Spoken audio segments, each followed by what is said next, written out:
Bracken. Here. Gingell, absent with notice. We have a quorum. Thank you very much. We do have a public hearing this evening at 7:05. I'll go over the order and the general rules here in just a minute. At this point in time, I'm going to proceed with our agenda, next couple agenda items, and then we'll flip over to order of operations.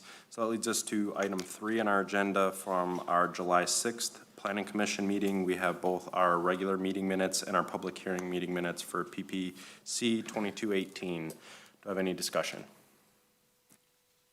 Mr. Chair, I'd move that the minutes for July the 6th of 2022 for the Planning Commission regular meeting and the public hearing meetings be approved as submitted.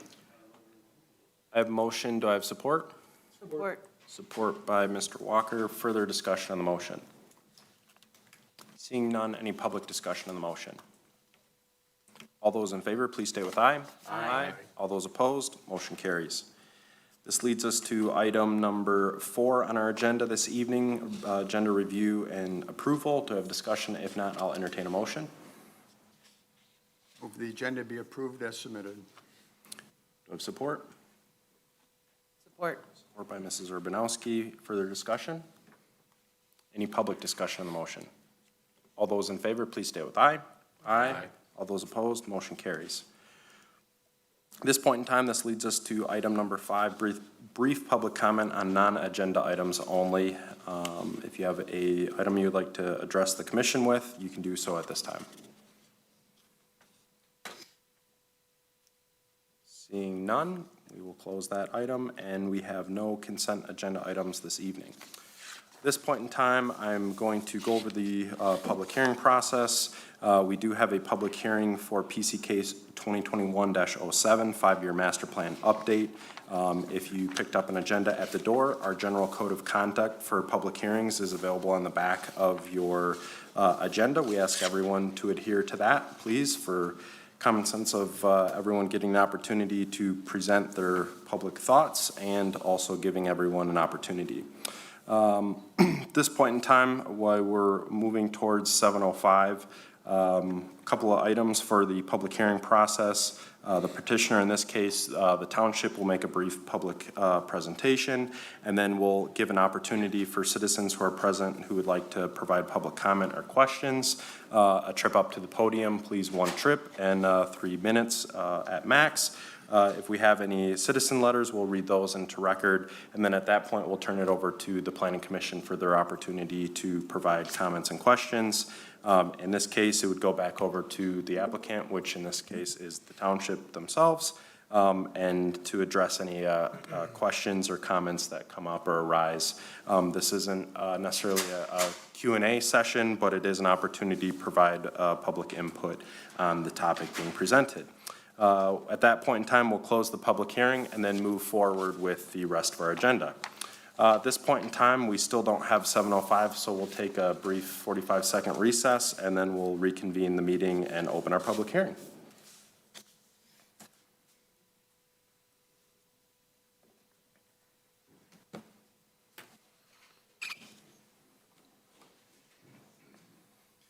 Are you going to present?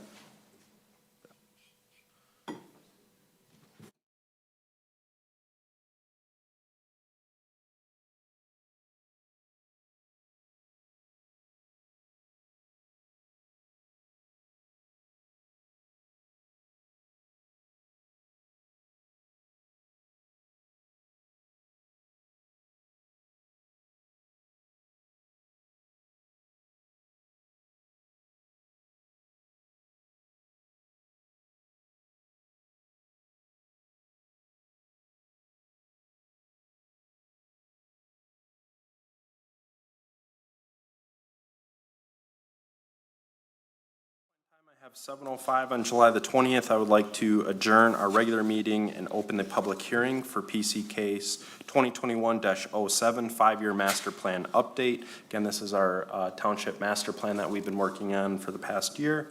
At this point, I don't believe you have anything to add, Tammy, so I'll turn it over to Giffords Webster for a brief presentation overview of where we're at in the process, and then we'll continue on with the public hearing process. Thank you, Mr. Chair. My name is Rod Arroyo. Matt Wojciechowski Eric Peach, all from Giffords Webster. I'm pleased to be working with the Planning Commission on their update to the master plan. I just have a few slides I want to go through to provide an overview of the process. Thought it might be helpful to talk about what is a master plan. A master plan, and this kind of hits some of the key components. Number one, it's a long-range vision for the future. It enables the Planning Commission to look beyond what they typically do at a typical meeting, which is looking at site plans and looking at current conditions, and rather look to the future.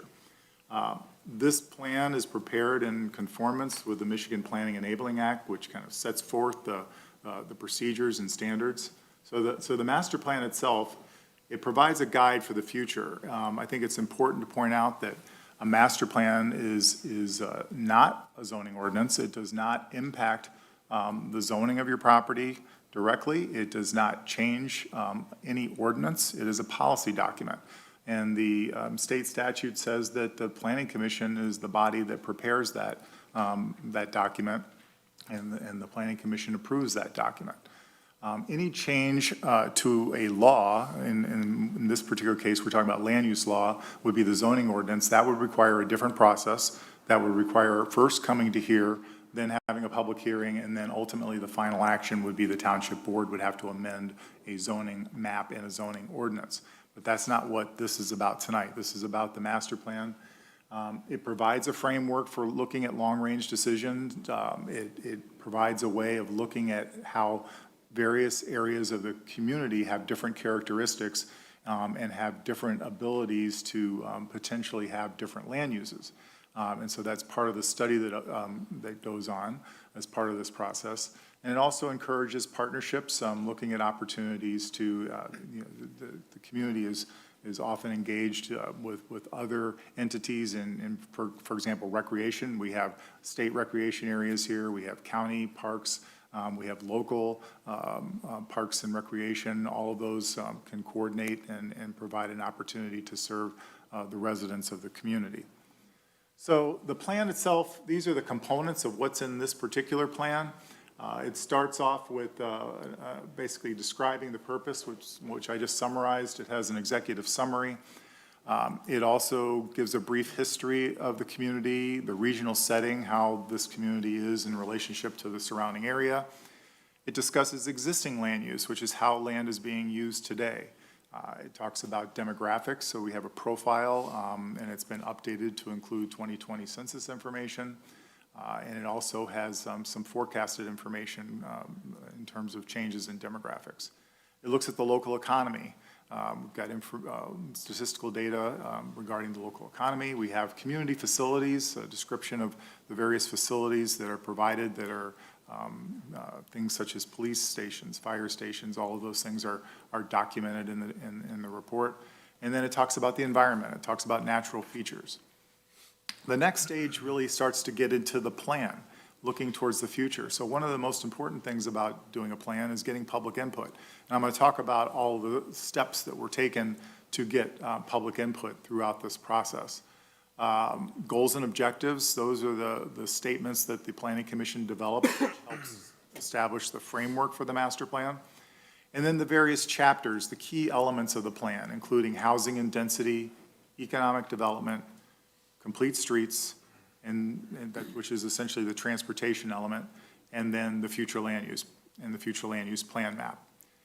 Finally, there's a guide towards implementation. Once you have a plan in place, you want to be able to implement it. And in this case, we have what's called a zoning plan, which is something that's required by state statute, and that just describes how the master plan aligns with the zoning ordinance and how changes might occur in the future as the plan is implemented. And then it also includes action strategies. Those are specific things that can be done by the Planning Commission and by others to implement the plan. So starting off at the beginning, we have, I mentioned there's a brief history. There's some photographs and there's some stories behind the history of the township, just to provide a setting for the discussion that's included in the plan. Existing conditions, I talked about demographics and economics, and they're summarized, hopefully in a way that makes it easy to read. When we used to do master plans, we had a lot of text, and it wasn't always that exciting to go through them. Now we have some infographics and some other charts, and it just makes it a little easier, hopefully, to understand the information. Natural features, there's quite a bit of mapping that was done as part of this to document where, for example, flood hazard areas are, where wetlands are, where woodlands, and all those other important natural features that are included in the community. And then public input and community engagement. I did want to spend some time addressing this because there's been a considered effort to involve the public in this process. For one thing, the township website has been a resource from the very beginning. There's been information on the township website about the plan. One of the first things we did when we started this plan was there was an online survey that was prepared. And we had a very good response. We had over 600 responses from residents in this community to the survey. That's more than we typically see. So congratulations to the community for really reaching out and responding to the master plan survey. We've also conducted 2 open houses. That's also somewhat unusual. Usually with a master plan, you might have 1 open house. In this case, we had 2. The very first one was in June 2021. And because of the COVID pandemic, we actually did that where we had an in-person version and an online version. So if you wanted to come in person, you could. If you wanted to participate online, you could. We had about 45 people come in person to the Orion Center where we held that. And then we had approximately 30 people participate online with the open house. We've also had a series of Planning Commission study sessions. And this graphic gives you those dates and when they occurred, as well as when the master plan was on the agenda for the regular meeting. And you can see there were a total of 13 workshops starting in February of 2021, where the Planning Commission met here. 11 of those were 6 o'clock work sessions, and then the other 2 were the open houses. And during those work sessions, which were open to the public, and we had public attend those, in some cases, we went through the process of studying the township, looking at the information, going through the future land use map, rather painstakingly looking section by section at how the community is developing, how it has developed, and what the future was. And then, once again, all of these meetings, 22 meetings, it's been on the agenda for the Planning Commission as we've gone through this process. In addition, we had some special focus groups and meetings. We had what's called a staff leadership advance meeting where the township staff came together and provided input. That was back in February 2021. We had a student art contest where students in the area were allowed to submit some art related to the plan, and some of that is included in the master plan. And then we had another open house in this building in May of 2022 where we had approximately 25 people attend. Another opportunity for people to see the draft plan and discuss that, and you see a photograph on the right side from that event. And then today is the public hearing on the document. One of the things we tried to do with this master plan versus the previous one is try to make it easier to digest, easier to understand. The previous master plan from 2015, if you wanted to read about the goals and objectives, you had to go through about really 27 pages, and these are the 27 pages. And we found as we were reviewing it, particularly when we're looking at projects, development review projects, trying to get the information from the plan was a little difficult when the goals and objectives are spread out over 27 pages.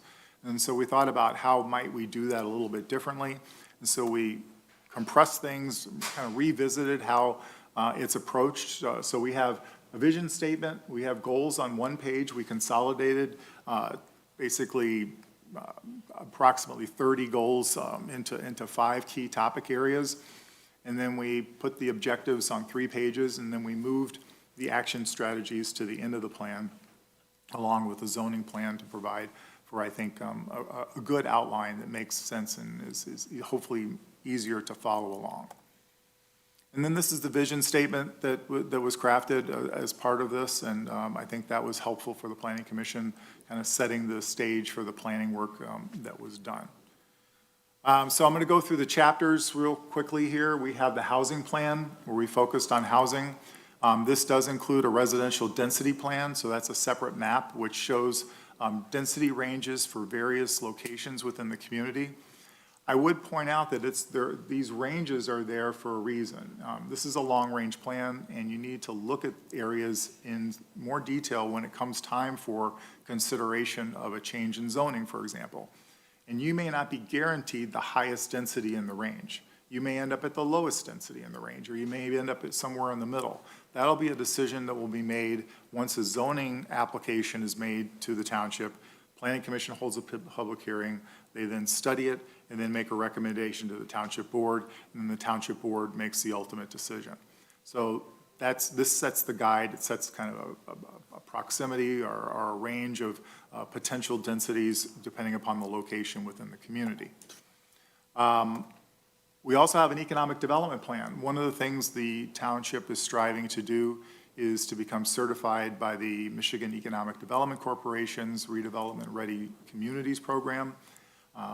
Part of that is to have an economic development plan, and the economic development plan is included. Part of what we did with this process was we actually did a market analysis and looked at what the real potential for various housing, retail, office, and industrial growth over the next 10 years, and that's documented in the plan. We also included, because it's a requirement of the Redevelopment Ready Communities Program, we looked at 3 different potential redevelopment sites, and information is documented on there, and we talked about some development potential on those sites. And then the Complete Streets Plan. This is also a requirement of the state statute that you look at your transportation, that you look at both motorized and non-motorized transportation. And so we have a separate plan that has the safety path plan, as it's been traditionally known. That's the Complete Streets Plan. And then the thoroughfare plan, or the master right-of-way plan, which tends to deal more with motorized vehicles and how they travel through the community. And then the future land use map. The future land use map is that policy guide that directs certain locations within the community where certain land uses make the most sense. And there's a link back, when you look at this, it does reference back to the residential density plan, because if you're trying to understand what the residential areas mean in terms of density, you can go look at the residential density plan. And you also see circles on this future land use map. There's 4 of them. One's within the Lake Orion, so it's technically outside the boundary, but it's a hub, obviously, of activity. And then we have 3 others, and those are what we call 15-minute neighborhoods. And so the concept of a 15-minute neighborhood is that as the community grows, the township would like to be in a position where if you would like to get to these certain core areas that offer basic goods and services, like maybe a grocery store, or maybe a place to go out to eat, or maybe a small market, it would be nice if you had an opportunity maybe to take another form of transportation beside your car. So the concept behind this is these 15 minutes are defined by how long it would take you on a bicycle to get from the edge to the core of the 15-minute neighborhood. So it's roughly a 3-mile radius traveling at about 12 miles per hour, which is a pretty typical speed for being on a bicycle. And then what that looks like is when you spread it out over the township, you can see that these 4 areas, and they're labeled there,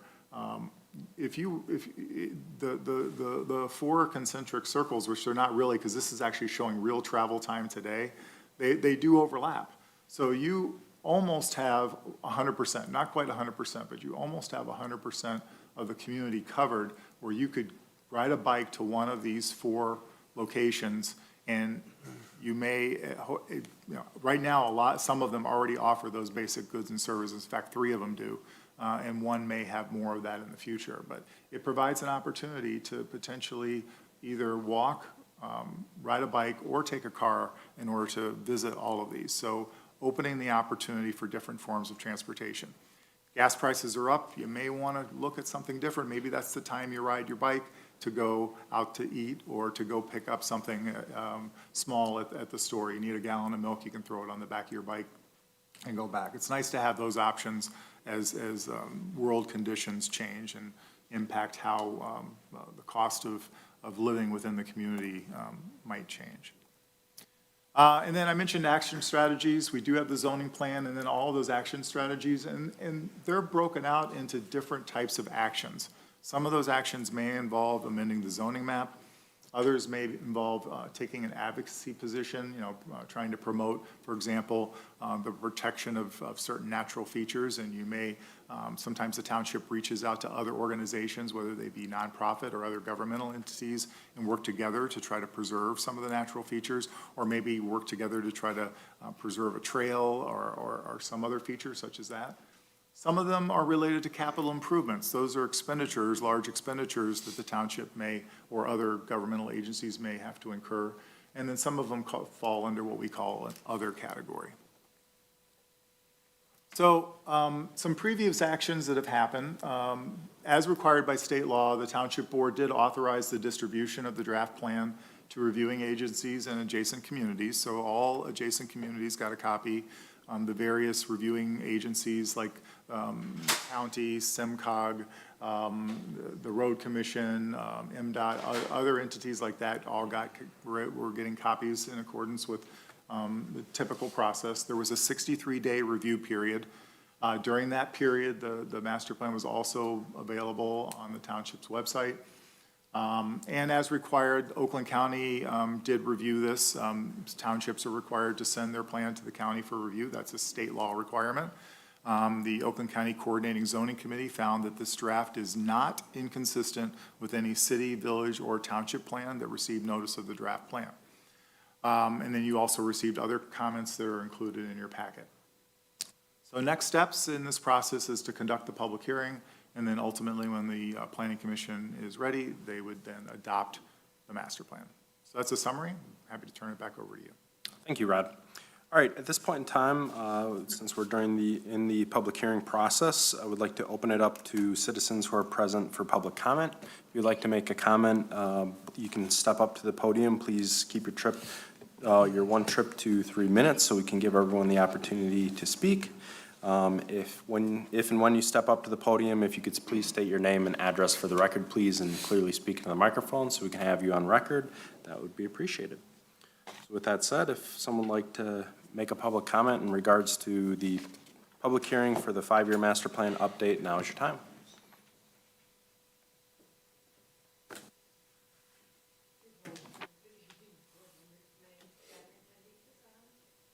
There we go. Yep, there you go. Catherine Kennedy, 690 Rochester. I did submit emails to you late breaking before coming here.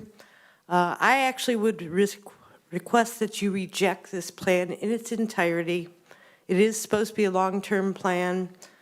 In the very beginning, it says that it was intended for 10 to 20 years, but we just did one in 2015, and this one was started in 2020.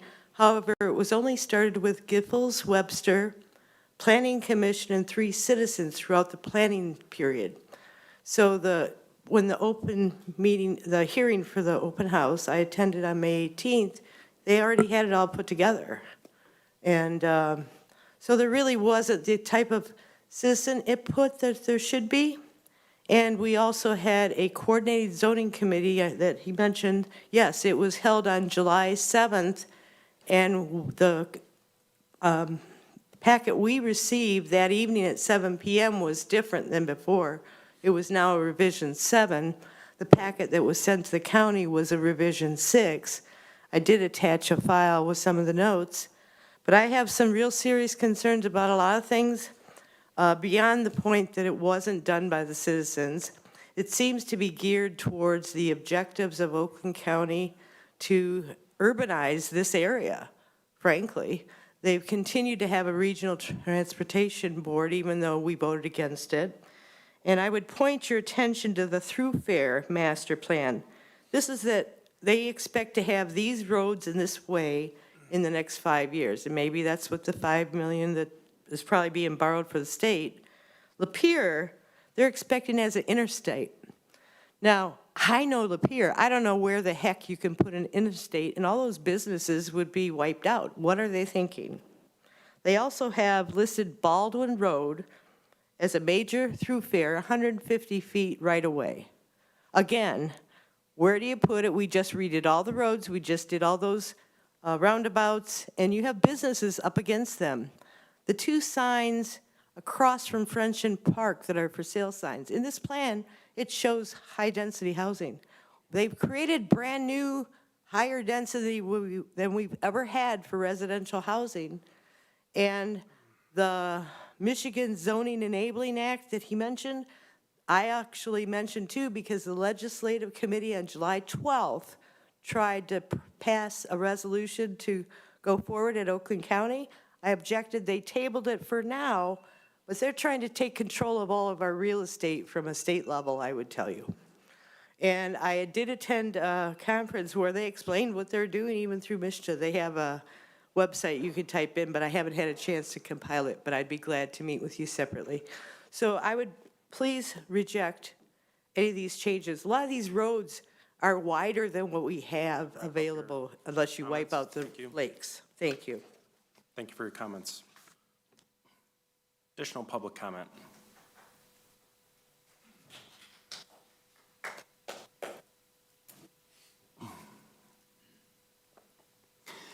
Jonathan Forrest, 1701 Oneida Trail. All right, well, what is a small town? And why is it such a perverse notion to want to keep one the way it is? Though many contemporaries think small towns of America are backward, uncultured, and uncivilized, the truth is the opposite. Small towns have an identity that make them unique. The people in small town communities know each other, care for each other, and love each other. Orion Township is no exception, nor should it be. We mustn't allow outside sources to dictate Orion Township and its citizens. We are not Pontiac, we are not Rochester, we are not Royal Oak, Flint, or Detroit. We are Orion. People come to live here because it is less busy than the big cities.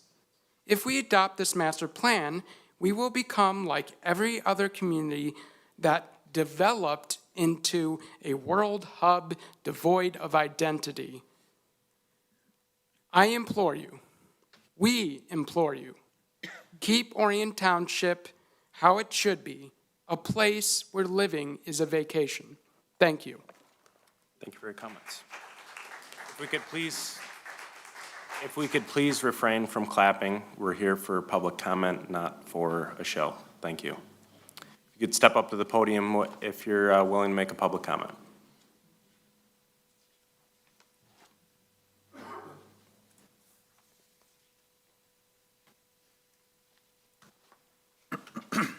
Hello, my name is Heather Smiley. I've been a Lake Orion Township resident for the last 21 years. I'm a Detroit native, so coming out here, I know the first couple months were a little difficult to sleep because of the frogs and the natural elements.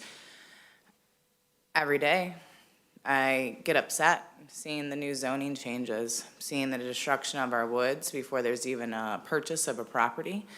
We've got areas that are already cleared of trees that are able to be developed. But yet there are builders that want to come in and take what little habitat and natural development areas that we have available. It really kind of upsets me because I see the vision of a dollar is stronger than the vision of our community. I don't know if people are familiar with Rochester and Rochester Hills, but Rochester pretty much has used its last part of parcel for development because they just grew too big too quick. I know, living off Clarkson Road, that there are some parcels around me that they want to put in multiple homes that we don't have the infrastructure for, and I am scared to know how it's going to affect my well, my septic, my things of that nature.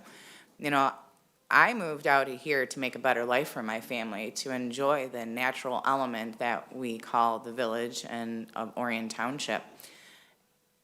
And it really makes me sad to see it being destroyed. And I just hope that, you know, the love of the community is stronger than the love of the mighty dollar on this commission. I'm not saying that we don't have room to grow, because obviously we can't stop growth. But I think that we really just need to be mindful of the citizens and the residents that live here and why we live here and why we moved here and why we continue to love our community. And it's not because of the duplexes and the high 15-minute density places. It's because you can drive for 15 minutes and see nature, and see a hawk, and see turkeys, and see deer. That's why we live in Orion Township. If I wanted to see concrete, I just go back to Detroit, quite frankly. So just, you guys do a great job, honestly. I really appreciate all the ways that you try to incorporate saving nature. I know you got a tough job, but there's just some things that we gotta stand firm in. So I just appreciate you guys. Thank you. Thank you for your comments. Additional public comment.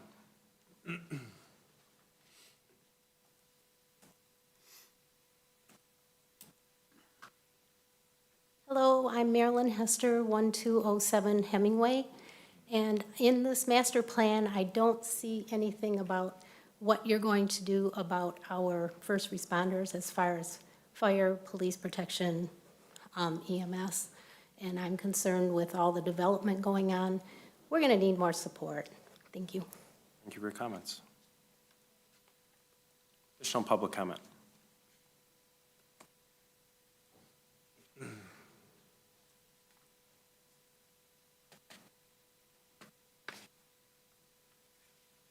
Hi, I'm Carol Ebner, 768 Sherry Drive.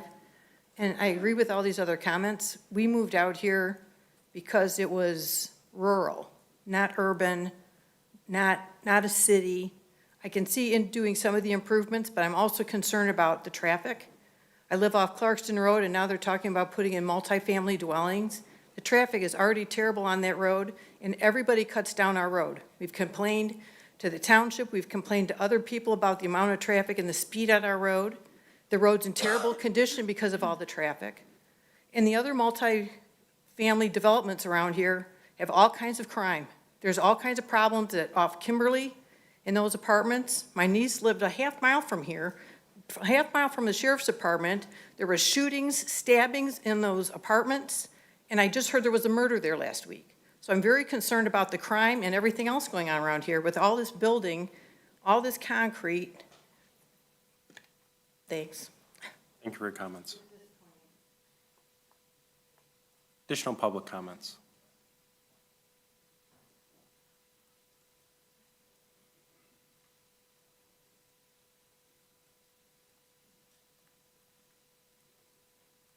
Hi, I'm Tom Williams. I have 1160 Hemingway, 1180 Hemingway, 1198 Hemingway, and 1212 Hemingway.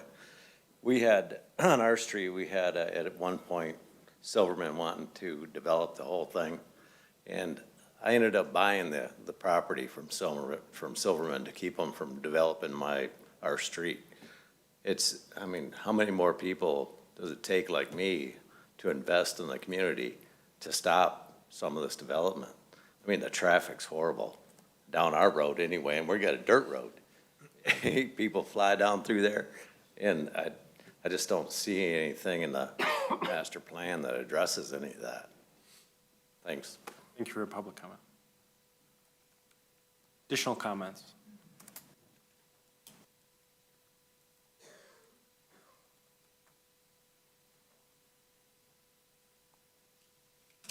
Hello, my name is Matt Canita, 474 Green Hill Lane.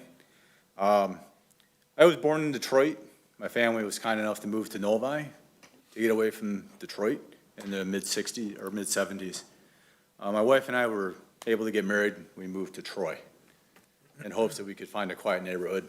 It lasted for about 2 years, and then the sprawl happened. We were grateful to find and be able to afford a home here because it reminded us of Novi and Northville, where we spent our youth, where there was parks, there was green, there was community. And what I'm afraid of here is with all the proposal of low income, high density, mass transit, is none of those things equal safety. They never have in any community, any city, any urban area. Why do we think that we're gonna be different? And like one of the other speakers said, there's no facilitization or increase in police and fire that we could see that was readily apparent. You would have to increase fire and police significantly to provide the level of safety that we've learned to love and appreciate here. again, like the other speaker said, your job is not easy. You're citizens just like us. You probably don't get paid much at all, if at any, to do this job. Truly appreciate you working on this. My job, I also have to do 5-year and 10-year plans. It's part of what we do. I would just like it to be something that it really means something. We are a place where living is a vacation. And I feel that if we continue to go down the road of urban sprawl, that won't be the case. Thank you, I appreciate your time. Thank you for your comments. Additional public comment? Any additional public comment?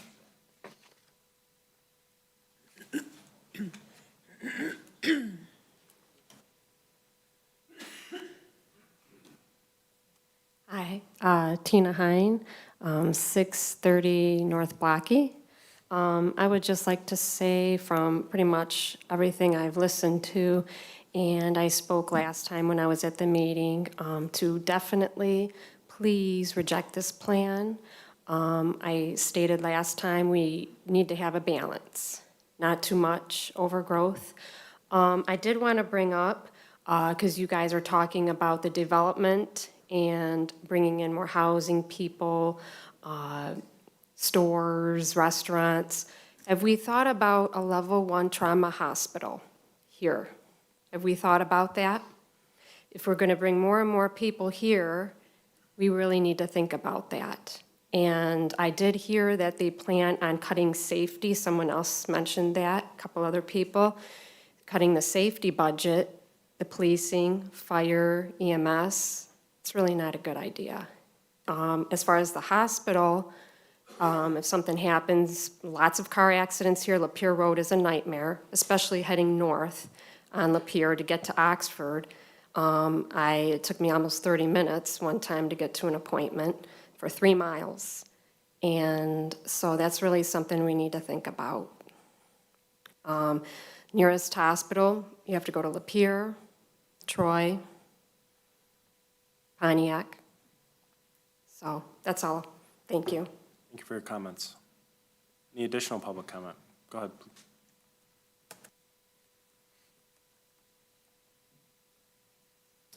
Hi, Sandra Rahman, 9308 Oakmont. I'm here to piggyback everything everybody's saying. Number one, I would be precautious of your development here. We have a lot of people on our board that are builders, developers.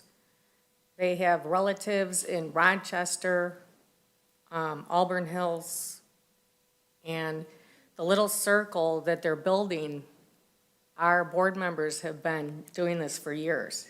So I worry about their conflict of interest developing around here, the kickbacks, the marijuana situation in the county here. For one, Liv has had so many accidents now on Lapeer Road, deadly accidents. And we don't have a rush hour hospital to go to, piggybacking to that. Everyone's in a hurry to develop, but nobody's paying attention to what's going on right now.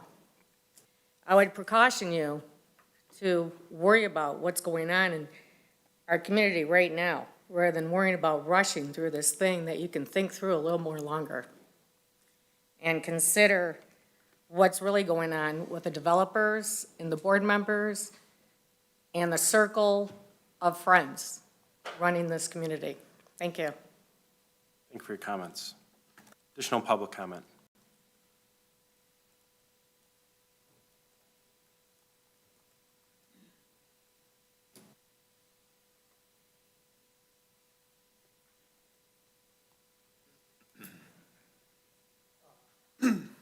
Name's Noah Stevens. I live at 3507 Pasadena. My property, I'm the last house on the left. It's a dead end.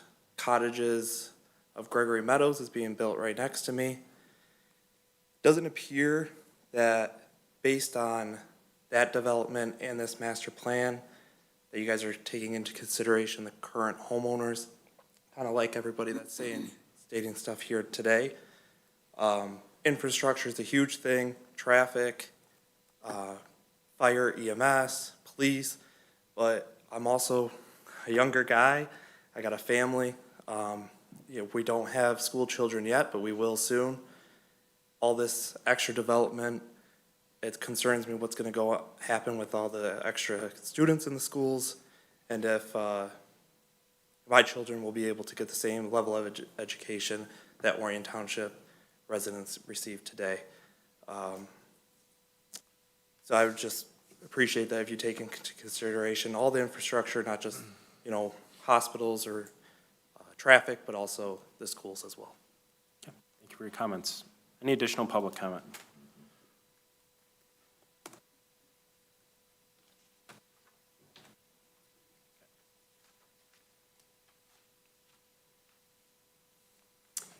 Hello, Sandy Walker, 2565 Mueller Road.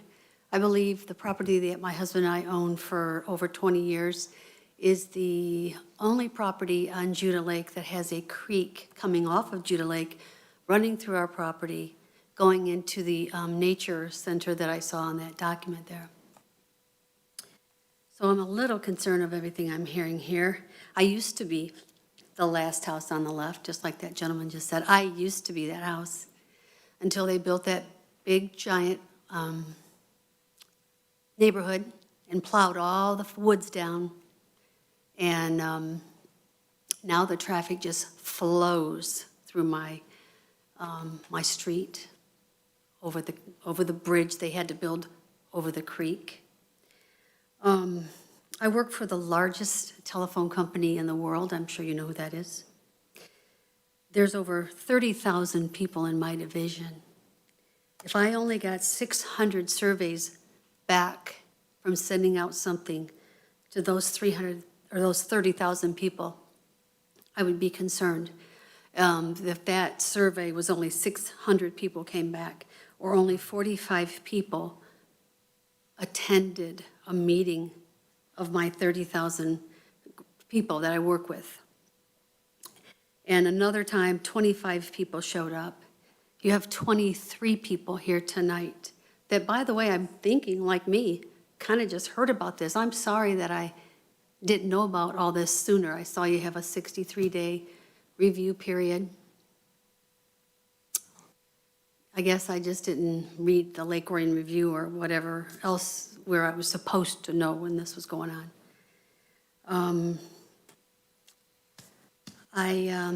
I would just like you to keep our little town rural.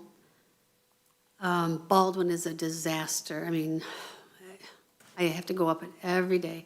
That's the road I have to go up and down. It's just a massive piece of cement, that just has cars whipping all day long.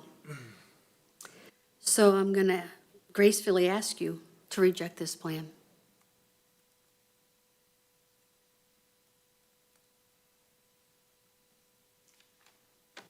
Thank you for your comments. Additional public comment? Okay, at this point, I'm going to turn it over to our tally of... Hold on. Sorry, go ahead, please. Chris Broquet, 110 South Newman Road, and I wasn't prepared to speak, so please bear with me. I noticed on the master plan, they believe that there's only 17 acres of rural property in Lake Orion, Orion Township.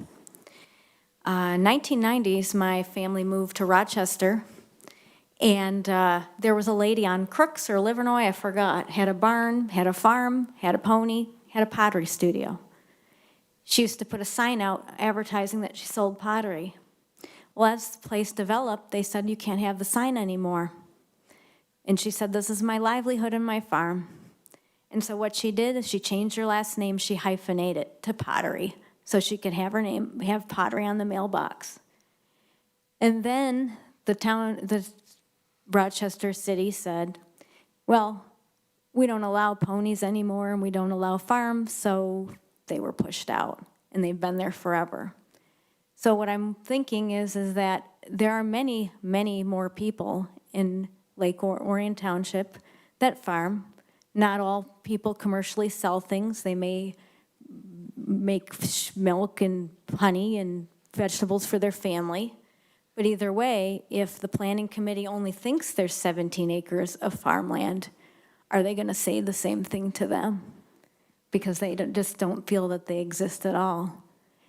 And that's what I'm worried about the master plan, is that I believe that there should be a plan saying, hey, well, this area can't be for big commerce, or that area can't be for big commerce. Let's be sensible and not grow willy-nilly. I understand that. But when the plan initially doesn't actually reflect what's in Orion Township, that's just what I worry about. And as far as low-income housing, a lot of people think, well, more people should be allowed to live in the area. I agree. But a lot of times the housing, they cut corners on that housing, and the buildings don't last. And ask people who live in moderately priced apartments in Lake Orion, they're having a problem finding custodians and janitors to work to make it, keep it nice.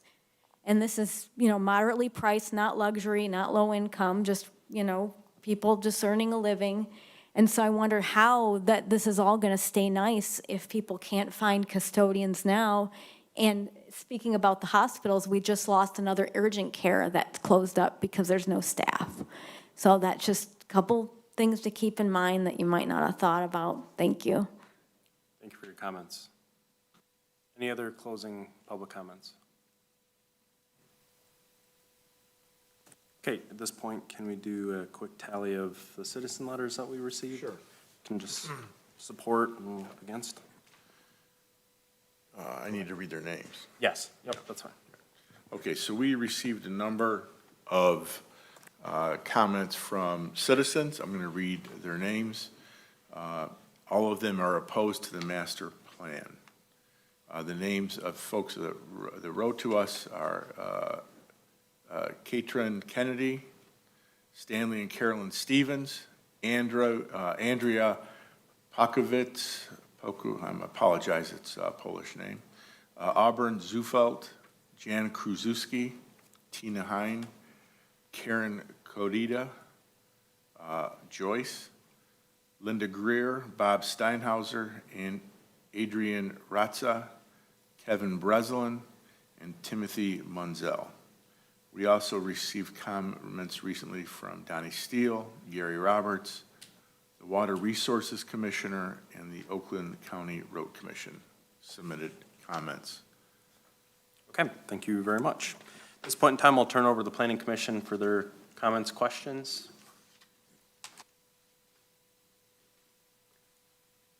I do actually Go just want to say, one thing I wanted to mention, couple people said something about public safety concerns. I had the same concern, and I did sit down with our fire chief, and I've also sat down with our lieutenant and expressed my concern. And I've gotten no information that we would be in any kind of trouble with our plan. They are confident that the staff that we have now and the ALS capability that we have is going to continue to be sufficient for our community. Someone mentioned talk of cutting our safety budget. I'm a township trustee, and I can tell you right now, I've never heard that. I've not heard that at all. In terms of hospitals, you have to have a certificate of need for that. That has nothing to do with anything that we do here. That's a difficult thing to get, for one thing. And then for infrastructure, I am also the representative to the Public Works Department. So I frequently talk to our people in water and sewer. We have one of the newest systems in the county, and we have no issues in terms of water and sewer infrastructure issues, and we always look at that when we look at these plans. So I just wanted to address those comments. Additional public comments?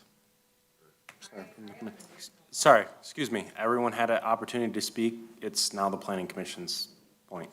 Thank you.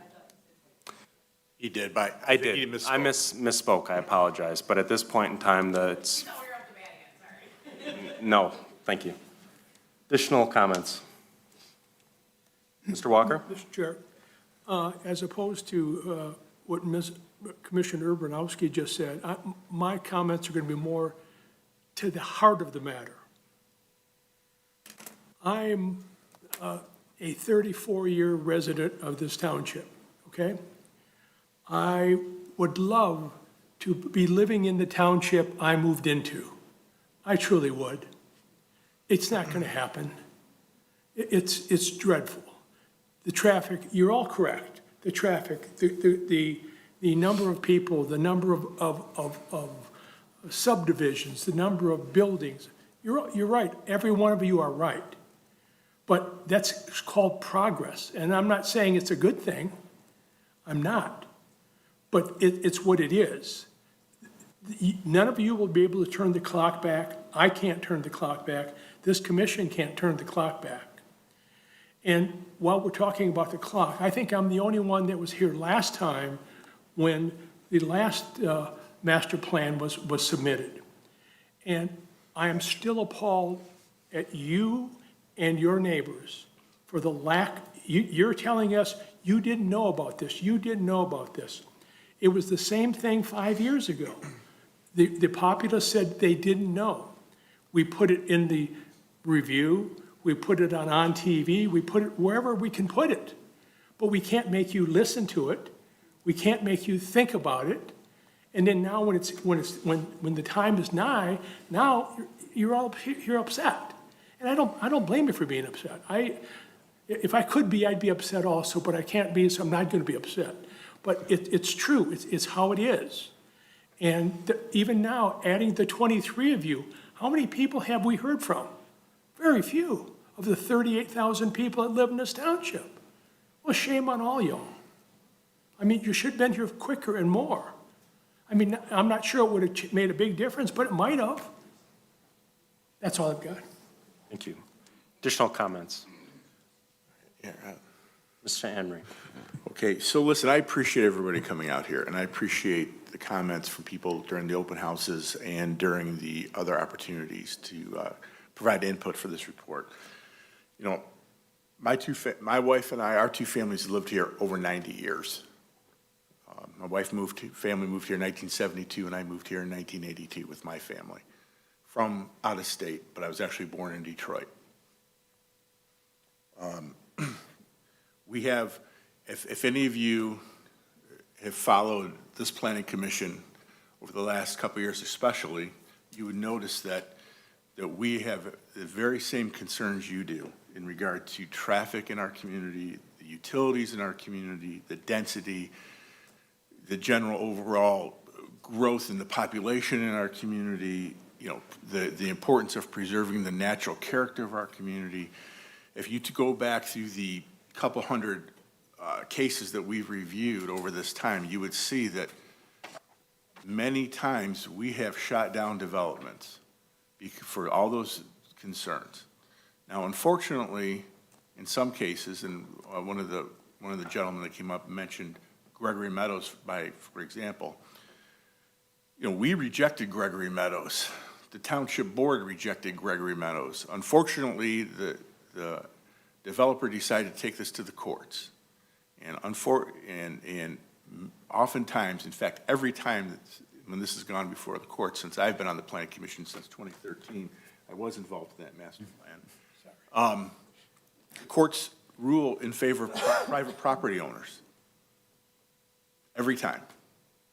And they come back to us and they say, you're not going to like how I'm going to rule against this. It's time to make a compromise with the builder, for example. And so we do that. And oftentimes we're able to negotiate different amenities, different plans and so forth that address some of our initial needs. If we don't do that, the builder goes back to their original plan and the courts approve it. And that is a challenge that we face and we get frustrated with every day or every week when we're here, when we're looking at different plans. I will say this about this planning commission, and I've seen people come and go over the last 7 or 8 years, except for Mr. Walker. This group is probably the most conservative group that I've ever been involved with in terms of trying to preserve the natural character, the historical character of our community, Orion Township, and development and progress, as we call it. It is true that in the past, we've had builders on this board, on this planning commission. We've had civil engineers. We've had developers. And I will admit, I sat back and they were very competent and very personable, and they knew their jobs. But I wondered, is there a conflict of interest? Well, I can tell you right now, we don't have current professionals on this board that are involved in any of that, with the exception of our chairperson, who's an architect. And it's very good to have him on this board, because he understands plans probably better than any of us. And Mr. Wortman, who's retired, and he's been in the planning industry. I appreciate the fact that we don't have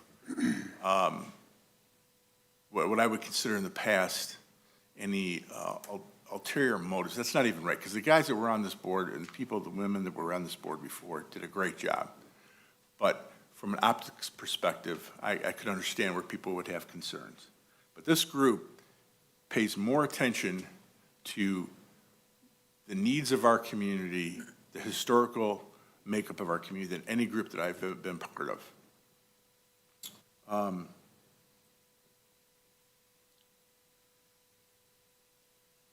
There are questions about people asking, is this going to be the next Rochester or Troy?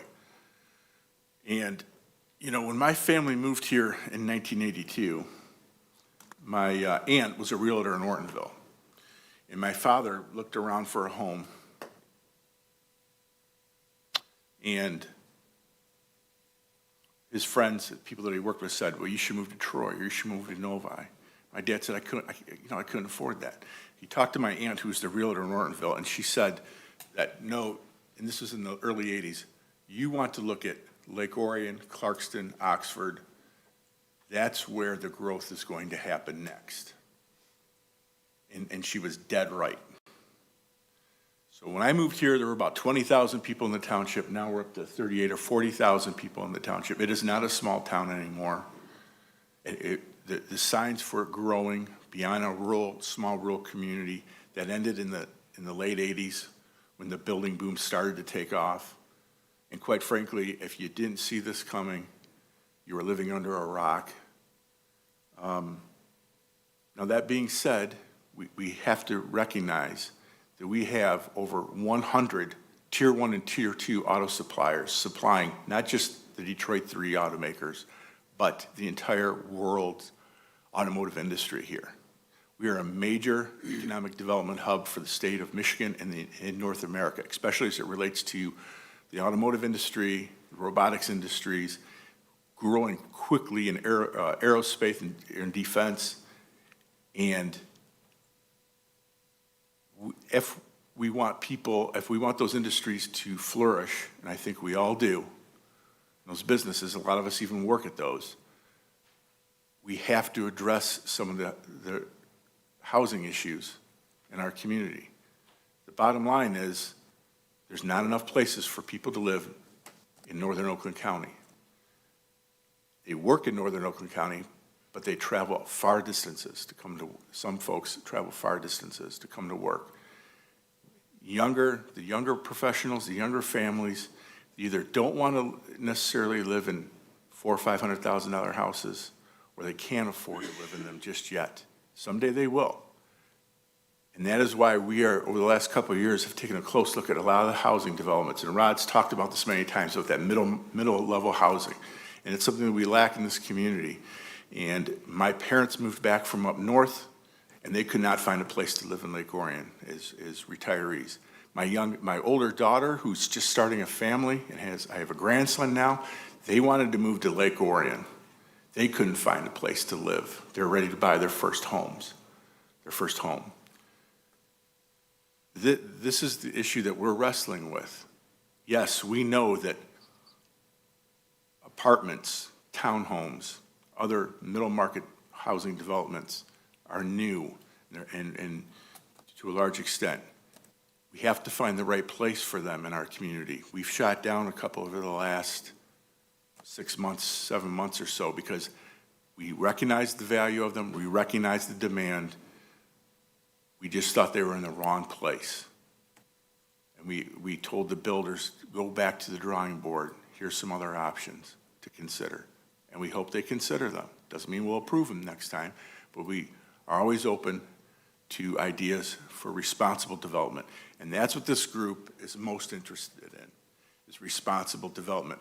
Balancing the need for what we call progress with the trying to be recognized and be responsible to the needs and desires of our current residents. And it's a balancing act, and it's not easy. And but we have to think, when we are not here anymore in 10, hopefully we're here in 10 years, but my point is, we have to look down to the future generations, and balancing progress with the natural habitat of our beautiful community and what our residents want now, and it's not always easy. I think personally, this master plan was put together with a heck of a lot of thought by many people, much more so than the master plan I was involved with before, and that was just, and part of it was because we had a new planner come on board, some new ideas. And I will say that every page of that master plan was reviewed by all of us, all the maps, all the graphs. We did make changes where it made sense to reflect current situation in Orion Township. Is it perfect? Probably not, but I don't know any document like this that is perfect.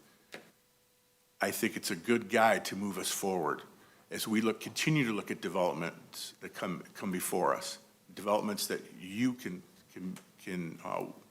be part of, not part of, but developments that you can become aware of by attending our meetings, as Mr. Walker mentioned. It's a guide for us. And please take that into consideration as you think about the work that we've done. Thank you. Mr. Gross? Yeah, I'd just like to make a few comments that Orion Township consists of 36 square miles of real estate. We don't own the real estate. We don't own the property. The township doesn't own the property. They own some of it, and they've done a good job of developing that into open space and parklands and the like. The purpose of the Planning Commission, under the state statute, as their planning consultant has indicated, is to prepare a master plan and review it every 5 years to update it, to see if there are changes that needed to be made or if there are things that need to be considered in a new updated master plan. Our purpose as a planning commission is to review that previous master plan and upgrade it, update it to current conditions, to review and control development on private property in a manner which is consistent and reflecting land use laws and individual property rights. As Mr. St. Henry indicated, the master plan does provide us with a guide for the Planning Commission to review projects that come before them to see if they are consistent with the plan and in accordance with the zoning ordinance, which is the regulation portion of our responsibility, to make sure that it is consistent with the ordinances that we adopt relative to the development of the property. So I'd just like to indicate that this is an ongoing process. We'll be reviewing the plan again in another 5 years to see how it needs to be revised, reconsidered, changed, added to, deleted from. So it's not something that it's adopted today and it's in place for the next 15 or 20 years. It's a plan that we review on a regular basis on a 5-year interim. So, Thank you for your comments. Additional comments? A couple of just comments from my perspective is I appreciate all of the public involvement that we've had through this entire process. A couple of comments were made just with that involvement, and I would like to just say I commend ourselves as a commission to get the involvement that we did have in this public involvement process with the master plan. Many townships and municipalities don't go out of their way. They just meet the minimum requirement, and that's all they do to essentially gather public input. I've been part of the master plan and discussions in the village of Lake Orion. I sat on that commission also, and, you know, we pride ourselves on getting, 20, 30 responses. Yes, it's a different scale of a community, but bigger picture, we really did go out of our way, and many of those times during COVID. We ran meetings in hybrid formats to make sure that people had the opportunity, if they weren't comfortable in person, to come show up and provide comment. We went out of our way. Running 5 screens to make sure people had the opportunity to chat, to email in live format, to make sure this was involved in a very open book process. I'm quite proud of the master plan that we've put together, and we have went page by page, and I know personally I've spent hundreds of my own hours looking at this, and to the comment is, no, I didn't really get paid to do any of those additional hours. I encourage everyone to stay involved, no matter where this master plan may come. We typically see a huge, outcry at the very end. We didn't have more than 2 or 3 people in the room to start this process, which, as a chair of a planning commission, is disappointing. But we publicly advertised and we did encourage involvement. That wasn't because we wanted it to be that way. So I encourage everyone to stay involved and to stay involved with what projects are going on in our community. Our website is constantly being updated. The planning department goes out of their way to make sure that all that information is available to the public at all times, no matter what project is at any stage, even ones that are in the works and potentially coming back. The planning staff will readily bring that forth to you and help you stay aware of those things that you would like to be. I would like those people who would like to stay vocal about where our community is going, not to stop showing up to our meetings. Just because we're done with the master plan, to Mr. St. Henry's point, is we see hundreds of cases a year, and better yet, it's even more, that don't necessarily come to this commission for a final ruling or a review, that are shot down long before they ever even appear in front of us. So from a community involvement standpoint, yes, I would encourage all of you to stay involved and apply to be appointed to one of these commissions. These are not elected positions. And we see this all the time, right? We get to this big hot topic, someone stirs up the community to come out with an outcry, and then everyone disappears once, whatever that item is off the agenda, or election season upon us, we see a room full of people, and then everyone disappears. So I appreciate public comment. I made a lot of, thorough notes here with this public hearing, along with all the others that we have had. So please stay involved. I appreciate your involvement, and I appreciate you coming here tonight. Any additional comments from the commission? Go ahead, Mr. Bracken. Now I feel compelled to talk because everyone else did. But mine will be short. Like Mr. Walker said, we can't stop progress. And the story that I think about is, having lived in Orion Township for 22 years, now I've had the opportunity to be on Lake Orion many a times and bring people that don't live in Lake Orion onto the lake and give them tours and tell them a little bit about the history of why we're called the Dragons, and specifically about the history of Park Island and how it was an amusement park. And that story just fascinates me. And every time I see those pictures, it just makes me think of how wonderful a time that was. I can't imagine the pressure or the public outcry that occurred when Park Island was being taken down and turned into a residential community. All I want to say is we're not trying to take down your Park Island. We're trying to move forward. We have all of your interests in mind, and if you attend any of our meetings and see what we've turned down and how, I don't know the percentage, but from what I've seen on my little over a year on this commission, more than 50% of the plans get turned down. at least initially. And so we're on your side. We appreciate everything that you're saying. And truly, this master plan is an outline to preserve Orion Township the best we can, but also understand that progress has to be made. So I thank you. Okay, at this point in time, I'll turn it over to the presenter. Do you have anything else to add, Ron? If you want your screen back, I can. No, nothing else at this time. Okay, thank you.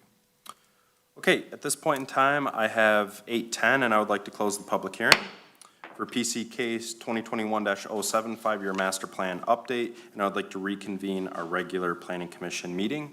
If anyone is choosing to leave at this point in the agenda, if you could just do so quietly, that would be appreciated.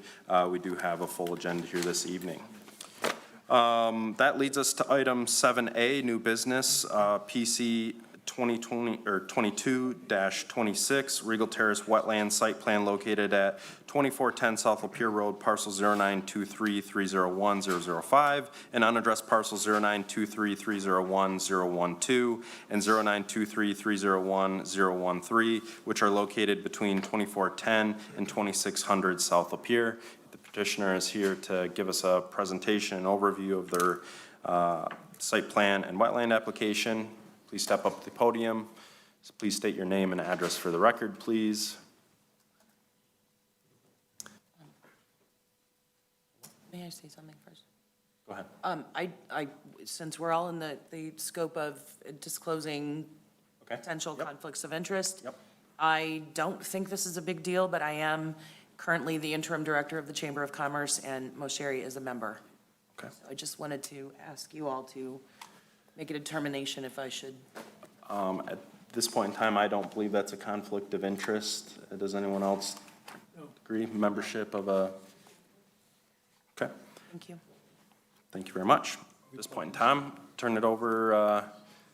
As a shameless plug, I think every business in the region should be a member of the local Chamber of Commerce.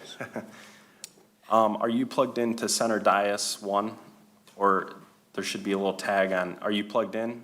Or are you using wireless? Okay, let's try 2.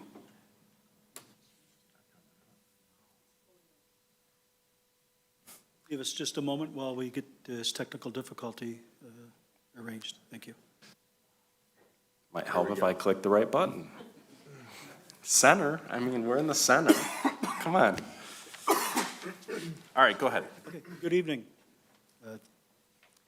My name is Dominic J. Mosheri, the administrative manager for Regal Terrace LLC.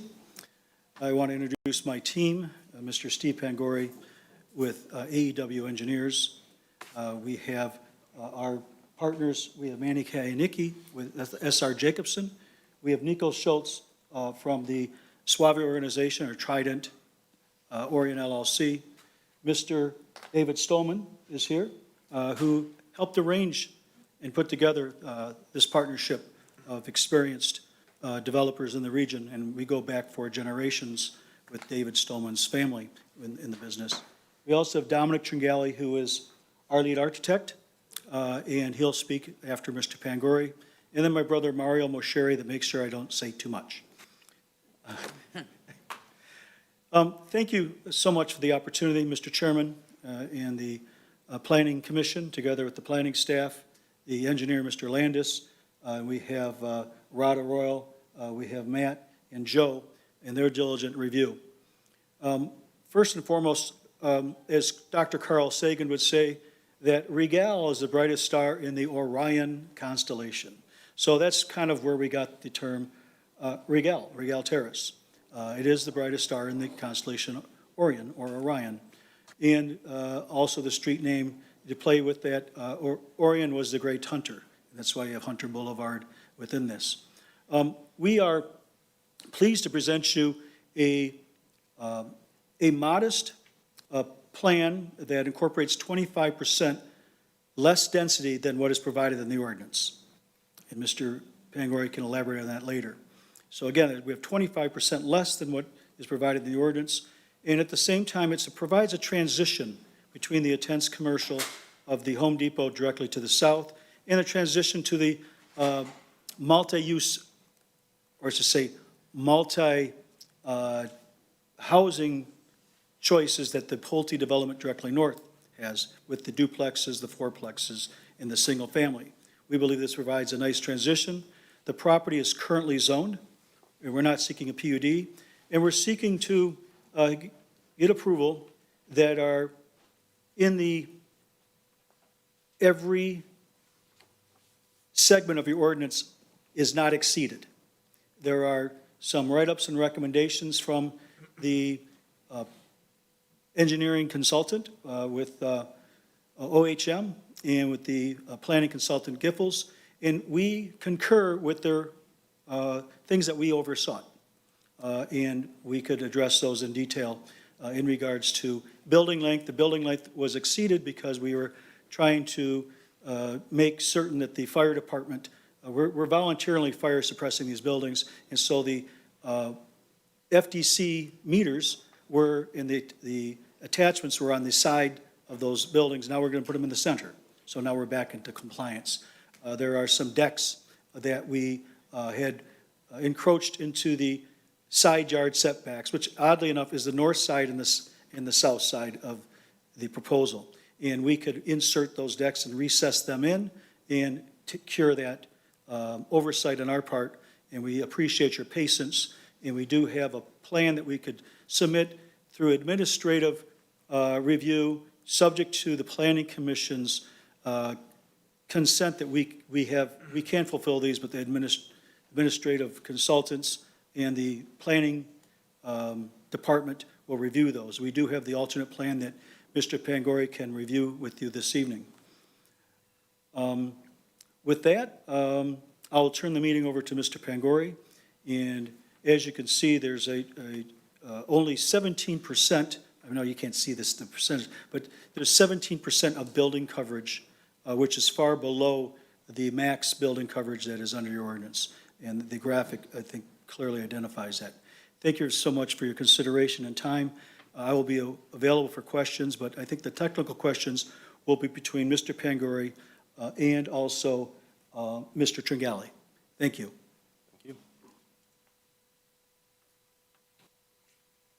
Thank you very much, Dominic. Good evening, Chairman, Planning Commission members. Thank you for the opportunity tonight. As Dominic indicated, we're looking for site plan approval and a wetland permit to develop the 16-acre parcel with 101 townhome units, consisting of 4 to 8 unit buildings. The property is currently zoned RM2. We comply with that zoning. That zoning district allows 8 units per acre, which would allow us 128 units on this 16-acre parcel. And as I indicated, we're proposing 101 units.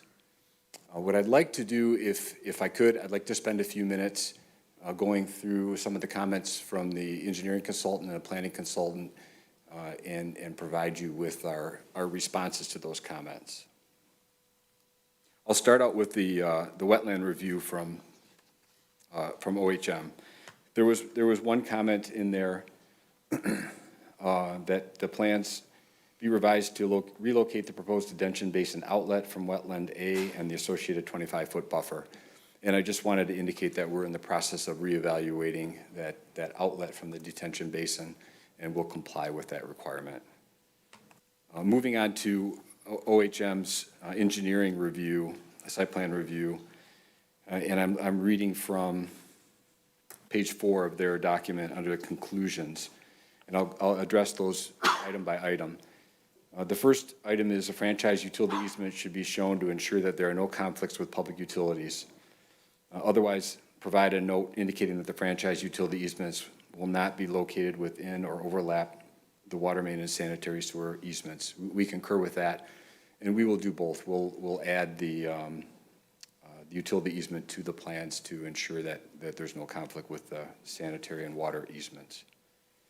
The second item is eliminate conflicts with the proposed light poles and utilities. We'll add the light pole locations to the site plan to indicate that there is no conflicts there. Item 3 is to revise the plans to show locations of the proposed infiltration to meet the required channel protection control volume.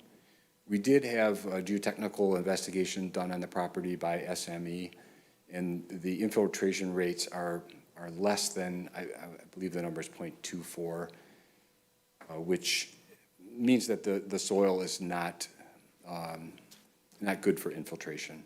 So we won't be able to infiltrate, but we'll comply with the other requirements of the detention ordinance. Number 4 was revise the plans to include pavement sections for the township engineering standards for roadway, internal sidewalk, and safety path. We will add those cross-sections to the plans. The 5th item was revise the plans to include sidewalk crossing at Celeste Circle and indicate the location of ADA ramps, and we'll comply with that too. 6th item was to relocate the marketing sign from the existing sanitary sewer easement, which we will do. And then the final item was the engineering plan designed in accordance with zoning ordinance 78, stormwater management and soil erosion and sedimentation control ordinance 139, and the township's engineering standards shall be submitted to the township for review and approval prior to construction. Detailed cost estimate for the improvements shall be submitted with the plan signed and sealed by a design engineer, which we will comply with,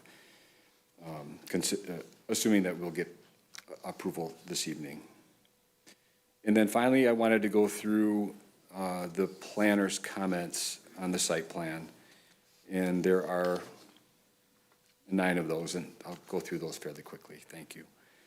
The first one was the applicant should consider a common visitor parking space. When someone has more than 2 vehicles visiting, they can't use another driveway without blocking access to another garage. We concur with that. We are providing a 2-car garage in each of the units, plus there are 2 parking spaces available in the driveway itself. We also are proposing that we permit parking on the exterior side of the Circle Road.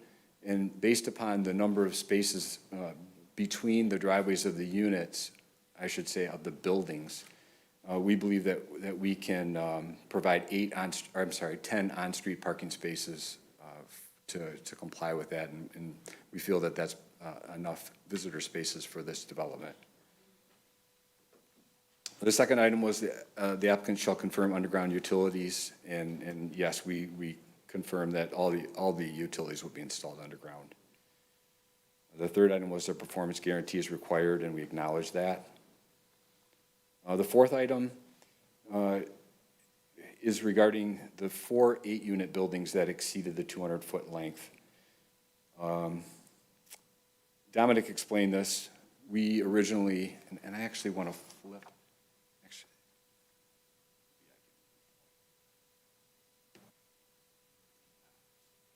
Anyways, on the ends of the 8-unit buildings, there was roughly a 5-foot by 8-foot utility room or meter room where the fire department connection and the meter boxes would be held. It was an oversight on our part. That is what permitted the buildings or allowed the buildings to be greater than the 200 feet. On those 8-unit buildings only, we're going to be removing that utility closet and putting it inside the garage, and the FDC boxes will be between the garages on the outside of the garage to resolve that issue. The fifth item, the applicant shall add site coverage to the site plan.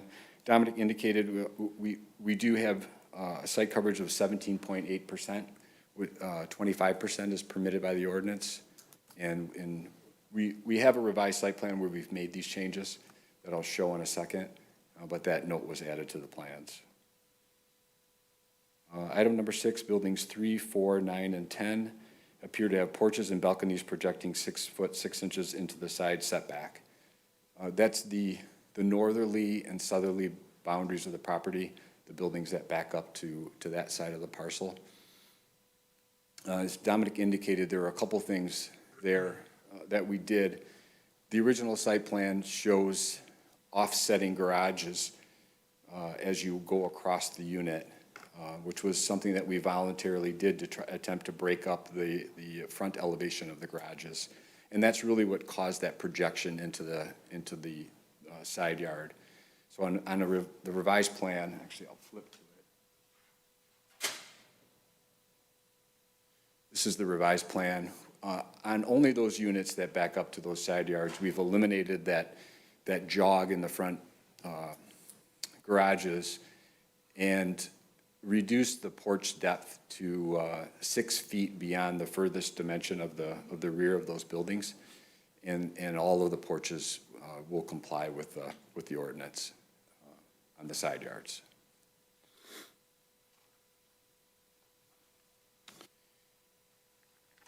Going on to comment number 7, Building 11 appears to have a porch balcony projecting 6'6" into the front yard setback. Building 11 is the building that backs up to Lapeer Road, which would be the first building on the left as you're pulling into the development. Our interpretation of the ordinance is that porches and balconies are permitted in the front yard to extend no further than 10 feet from the building. We believe that complies, so we kept the jog in the garages on that particular building. If we were misinterpreting that, we can easily eliminate the jog and pull those porches back into or out of the 100-foot front yard setback. And then the final 2 items dealt with the trees. Number 8 was applicant shall provide a final open space tree requirement calculations based on the tree survey submitted. There's a response letter that we included from the landscape architect, Jim Allen, that indicates that 157 trees are required to meet the general landscaping requirements, and this requirement is met by preserving 425 trees. And then the 9th item was a tree removal permit is required per section 27.12.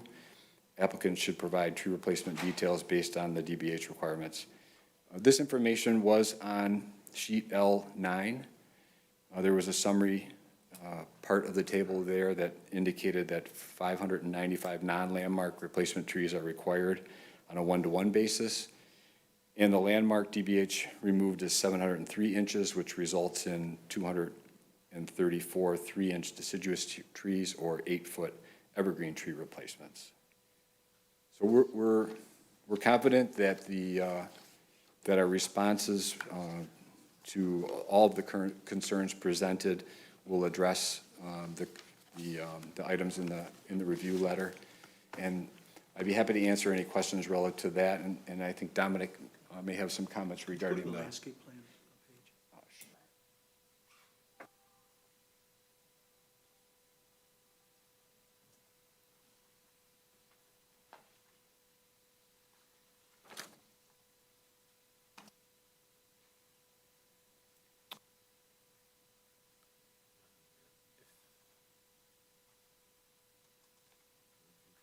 Yeah, if it concludes your presentation. I know you're flipping a slide, but we'll continue on with our reviews. I know you want to.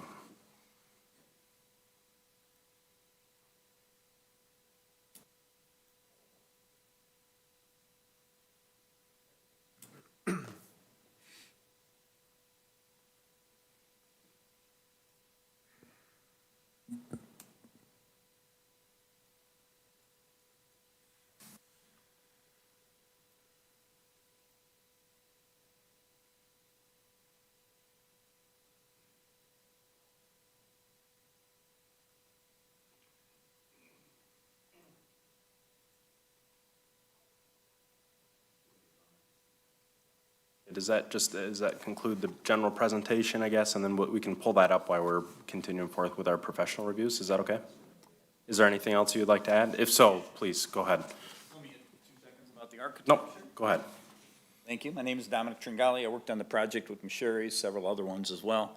Steve will pull up the elevation for me. And I just want to let you know, we did read the ordinance, and architecturally, we did look at it very closely to try to give some deviation and relief. So we basically have 4, 5, 6, and 8 plexes that I've put together. And rather than typically having them straight grow in the front, on the elevation, you'll see we've got some relief going back and forth. And on the floor plans and the package, you'll see I've pulled some back and pulled some forward.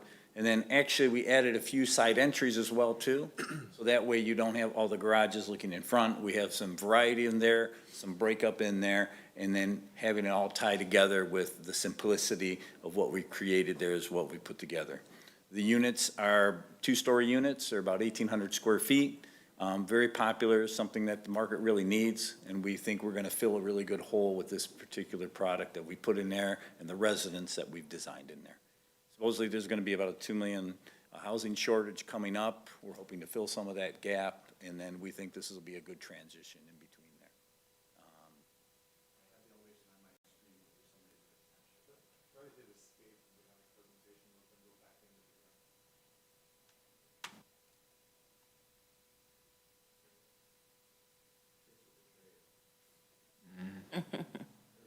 Rod's had that issue in the past. So that's one of the elevations we created. Each unit's a little bit different, so we have some variety and not too much consistency. We have covered porches on some of the side of the units as well, too. So architecturally, we're really pleased with what we're creating there. Also, some of the details, the canopies we're putting on the front and garage doors to cover those up. And if you can go to the plan real quick, I'll just show you what I meant about the deviation in breaking it up and setting it back.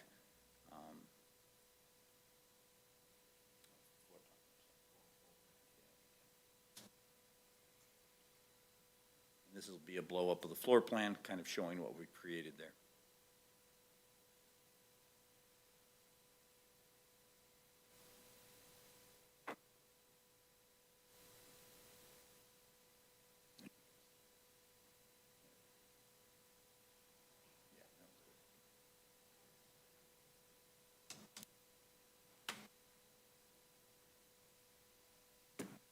Yeah, there we go. So this is just typical, this is a fourplex. You can see how some of the garages project in front, the other two are set back. We did that consistently throughout the project. This one is the one with the side entries. And then you also see how the decks in the rear are partially back in as well too, that we can meet the ordinance. And then you'll see those covered porches that we're putting on the side. So architecturally, we're really pleased with what we've come up with. If you have any questions on that, please let me know as well. Thank you. That conclude the presentation at this point? All right, thank you very much. We'll turn it over to Giffords Webster for our planner's review. All right, they made my job really easy. They hit a lot of the information, so I'll do a very brief summary. I'm just recapping 101 townhouse units within 17 buildings, ranging from 4 to 8 units per building, and each unit would have 3 bedrooms. As we heard, there's 2 parking spaces within the garage and 2 spaces in the driveway for 4 per unit, which does meet the overall count. And we've heard how the applicant intends to address the visitor parking.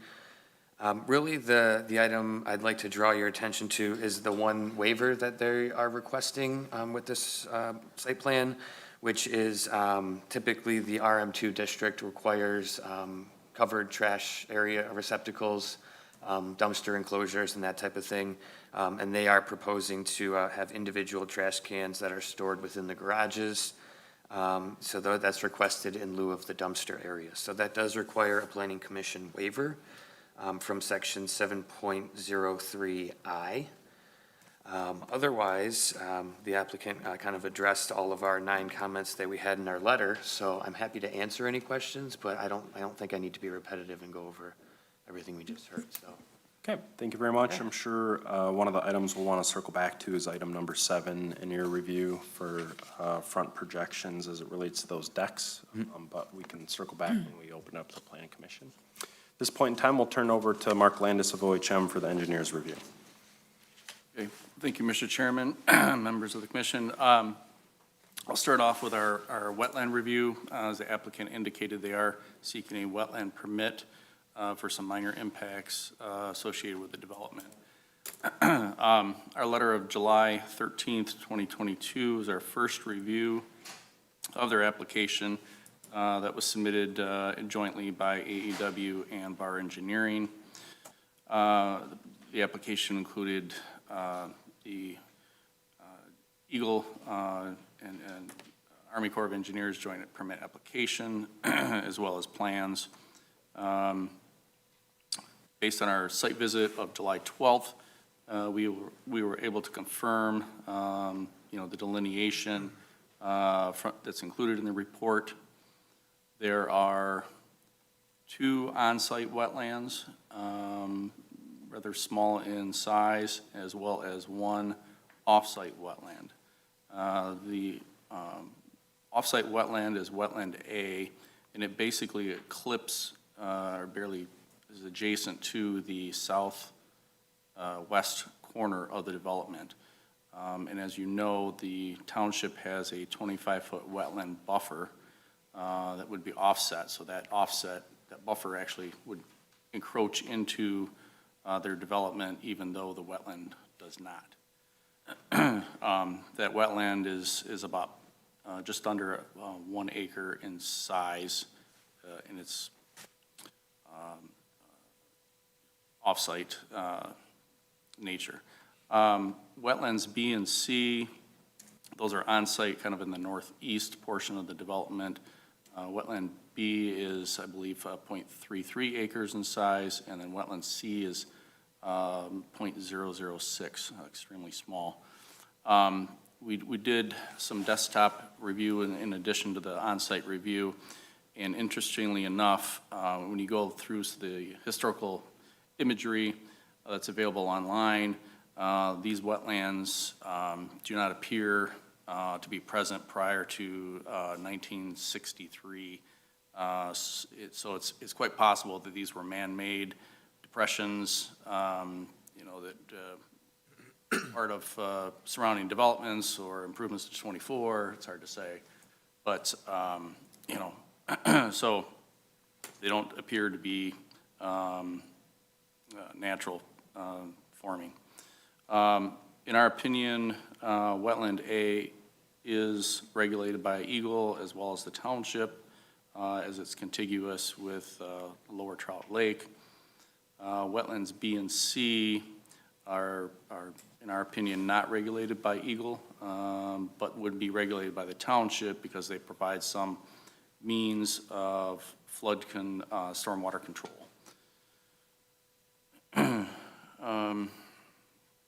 As far as proposed impacts, as the applicant indicated, the only impact they had to wetland A, which is the off-site wetland where the buffer encroaches, they were proposing to extend storm sewer slightly off-site with an easement to outlet their detention pond. That would obviously impact the wetland and the buffer. In hearing from the applicant tonight, it sounds like they are willing to pull that storm sewer back to avoid those impacts. Impacts to wetland B, they are proposing to fill all 0.33 acres of wetland B, as well as the 0.006 acres of wetland C.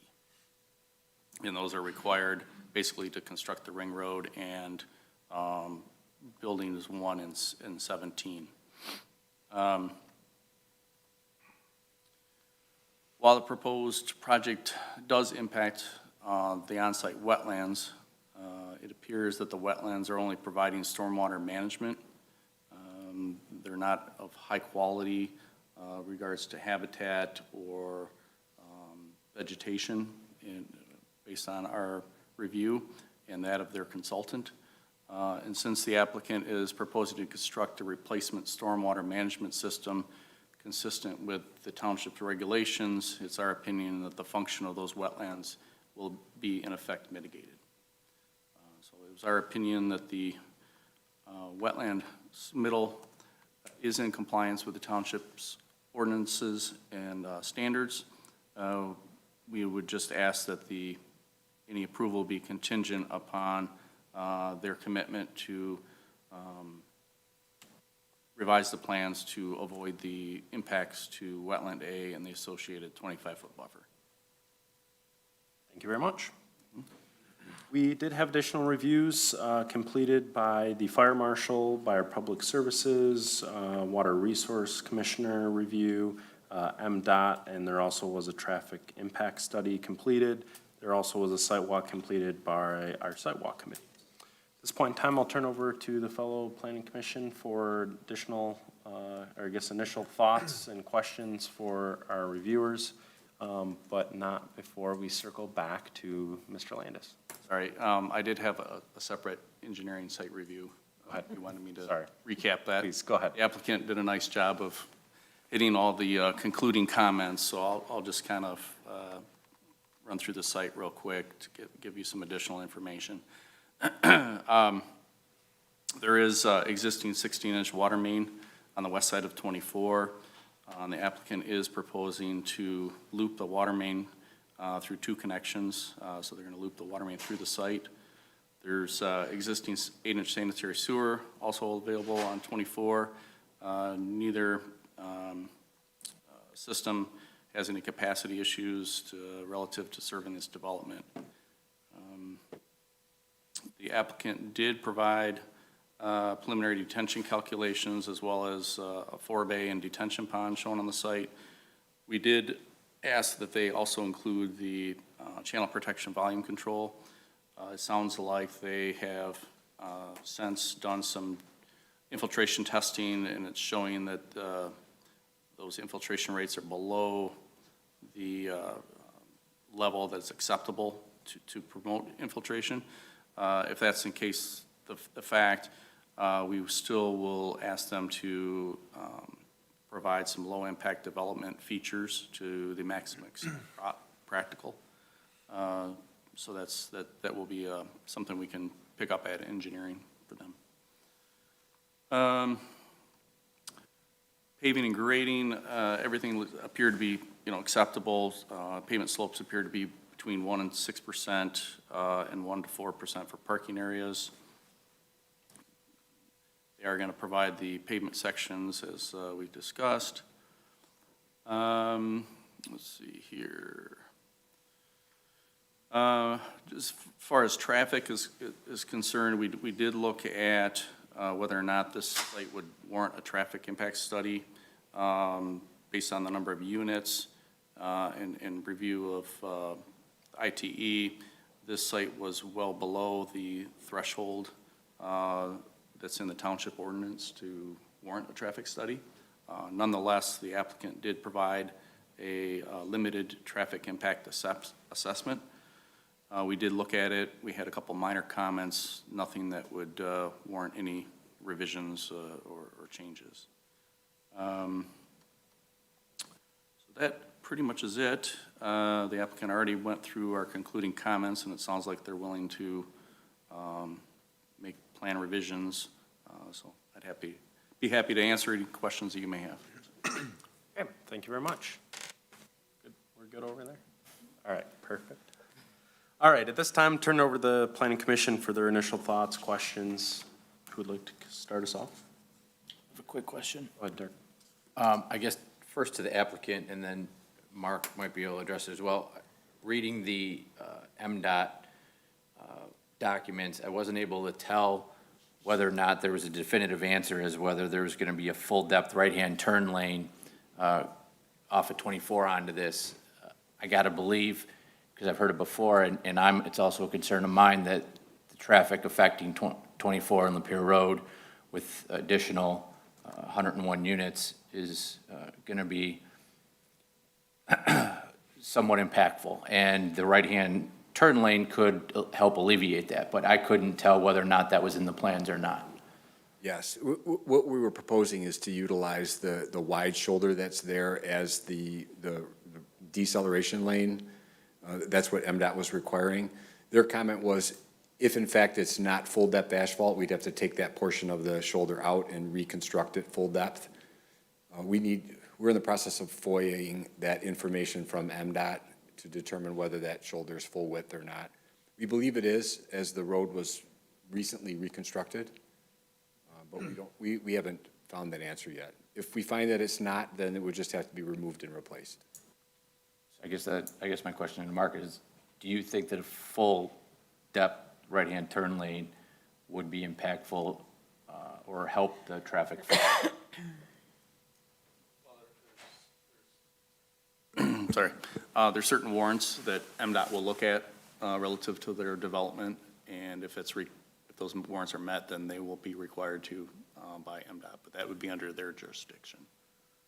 See, I read it as it was almost MDOT was leaving it up to the petitioner as to whether they want to do the full depth right-hand turn lane or just use the shoulder. There might be some confusion. They're talking about the depth, the thickness of the asphalt in the shoulder.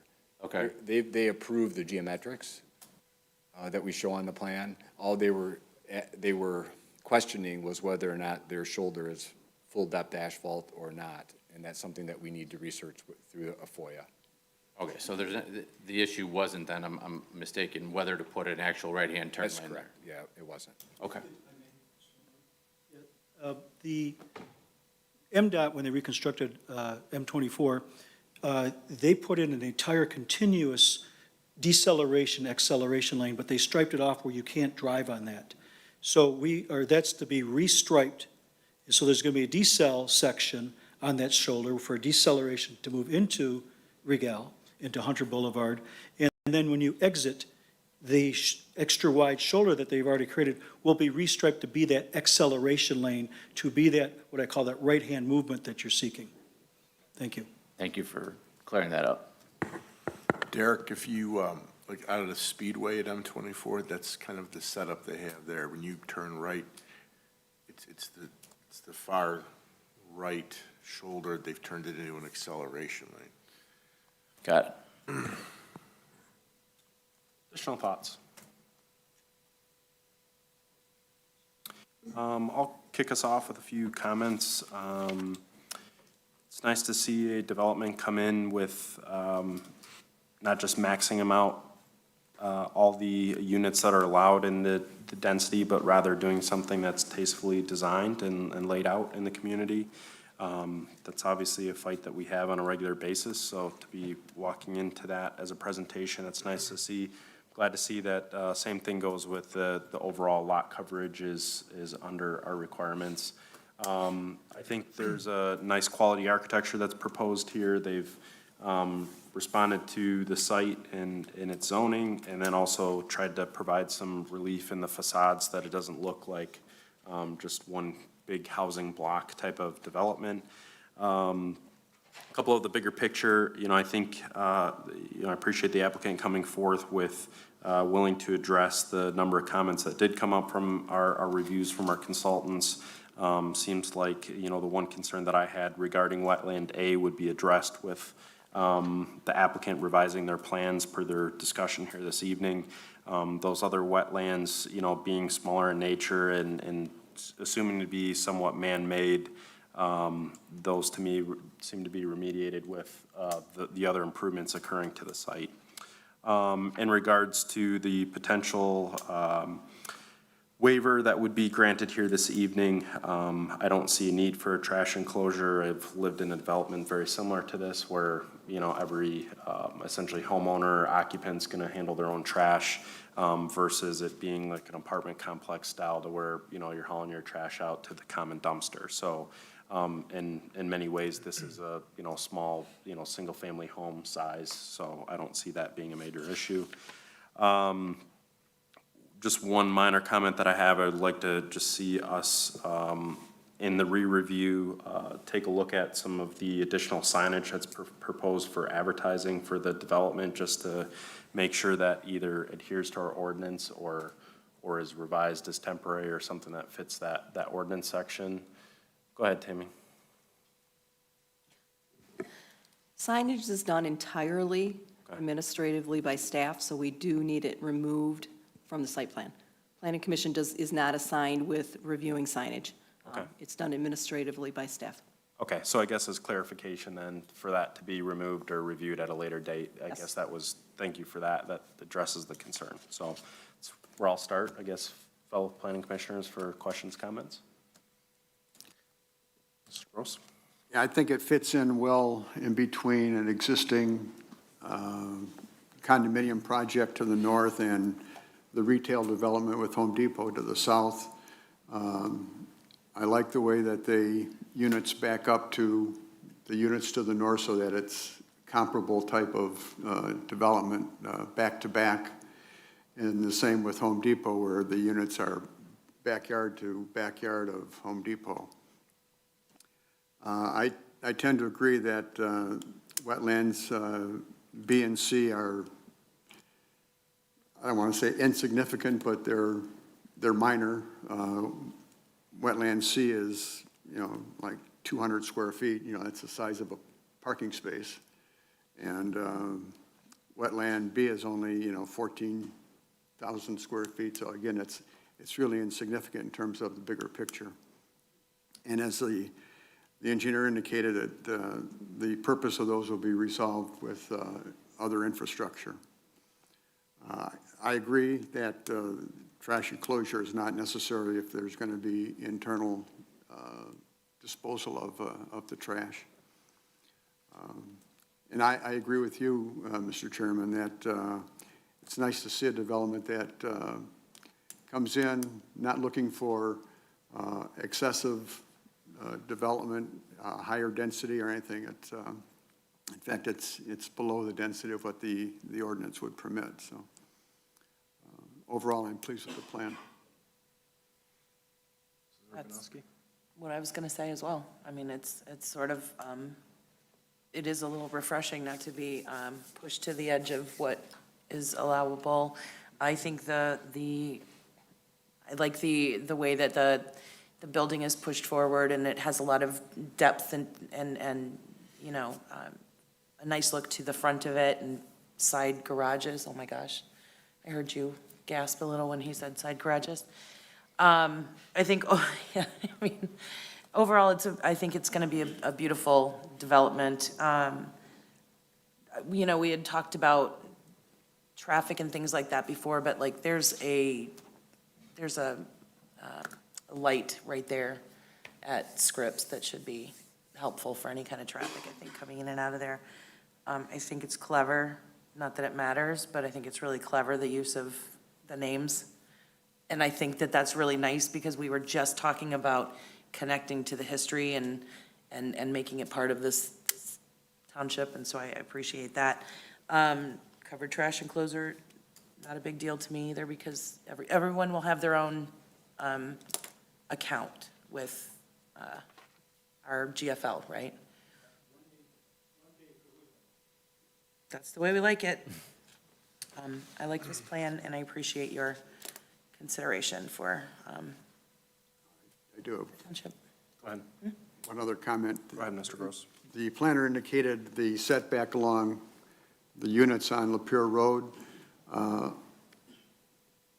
think you said that you consider the front yard. I would consider those basically the rear yard as opposed to the front yard, and therefore should comply with the setback requirement for rear yard. So I think that's specific to item number 7 in your review. If we could circle back to that topic. Yes.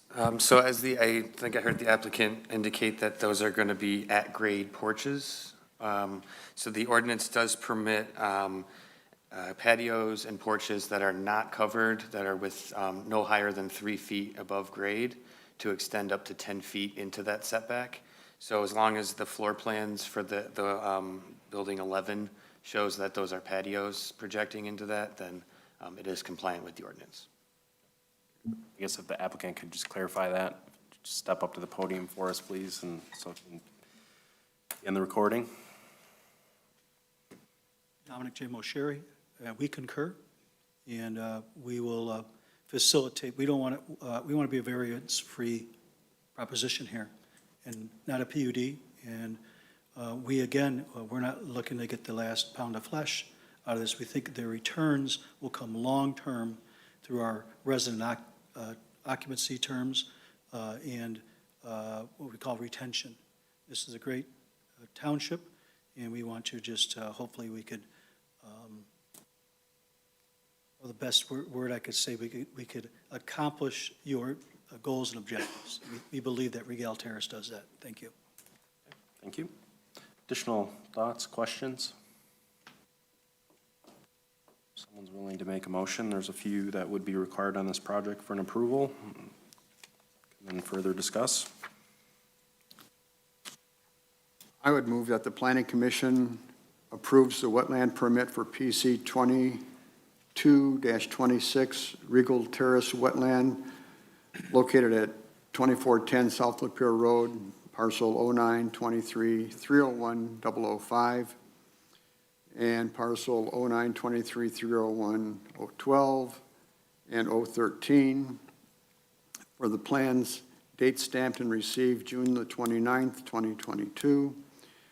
Approval is based on the findings of fact that per the engineer's review and report of July 13th, 2022, the action is not likely and will not pollute, impair, or destroy a wetland. 2, there are no feasible, prudent alternatives to the proposed action. Insert of the findings, since this reflects a improvement for the vehicular circulation on the site. And 3, the approval is consistent with the public interest in light of the stated purposes of the ordinances. And the condition of approval of the wetland permit is that there is compliance with the Wetland Day protection. All right, a motion to have support? Support. Support by Mr. Walker. Further discussion?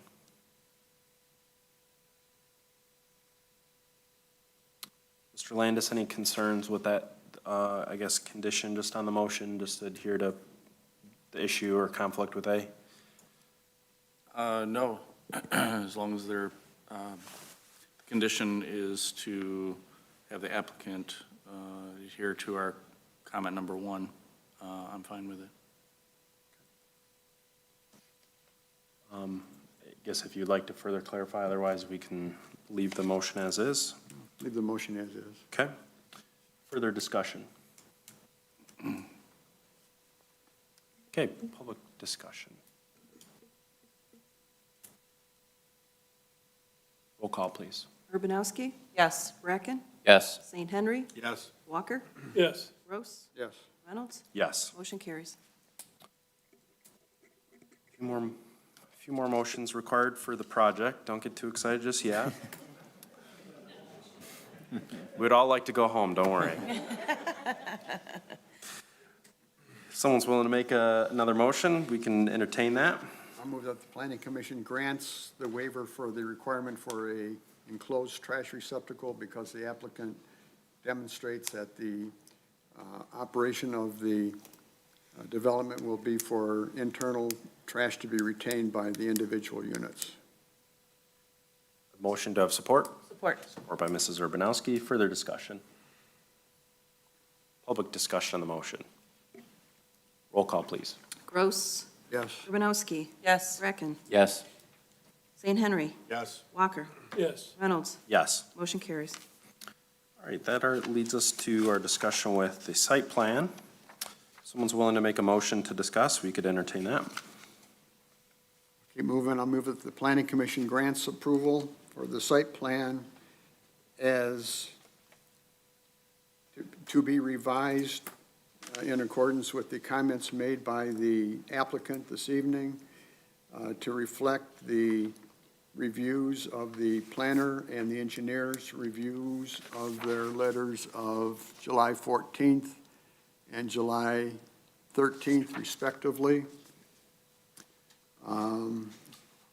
For the subject property at 2410 South Lapeer Road in the subject parcels identified in the, on the site plan. A motion to have support? Support. Support by Mrs. Urbanowski. Discussion on the motion. Go ahead, Tammy. Did we add in the condition of removing any signage? Condition to be removed and reviewed under Thank you. separate permit. That the sign indicated in, or shown in the submission to be deleted and to be reviewed by staff at a later date, independent of the Planning Commission. Just clarification, it's an intent to resubmit and have reviewed by our consultants, correct? To be resubmitted and reviewed by the planners. Okay, thank you for that clarification. Further discussion, questions? I need to amend my. If you'd like to amend your support for the record sake, okay. Thank you, Ms. Urbanowski. Further discussion? Public discussion on the motion. Roll call, please. Walker? Gross? Yes. Walker, oh, what? I'm sorry, was there public comment? Please, if you'd like to step up to the podium, state your name and address for the record, please.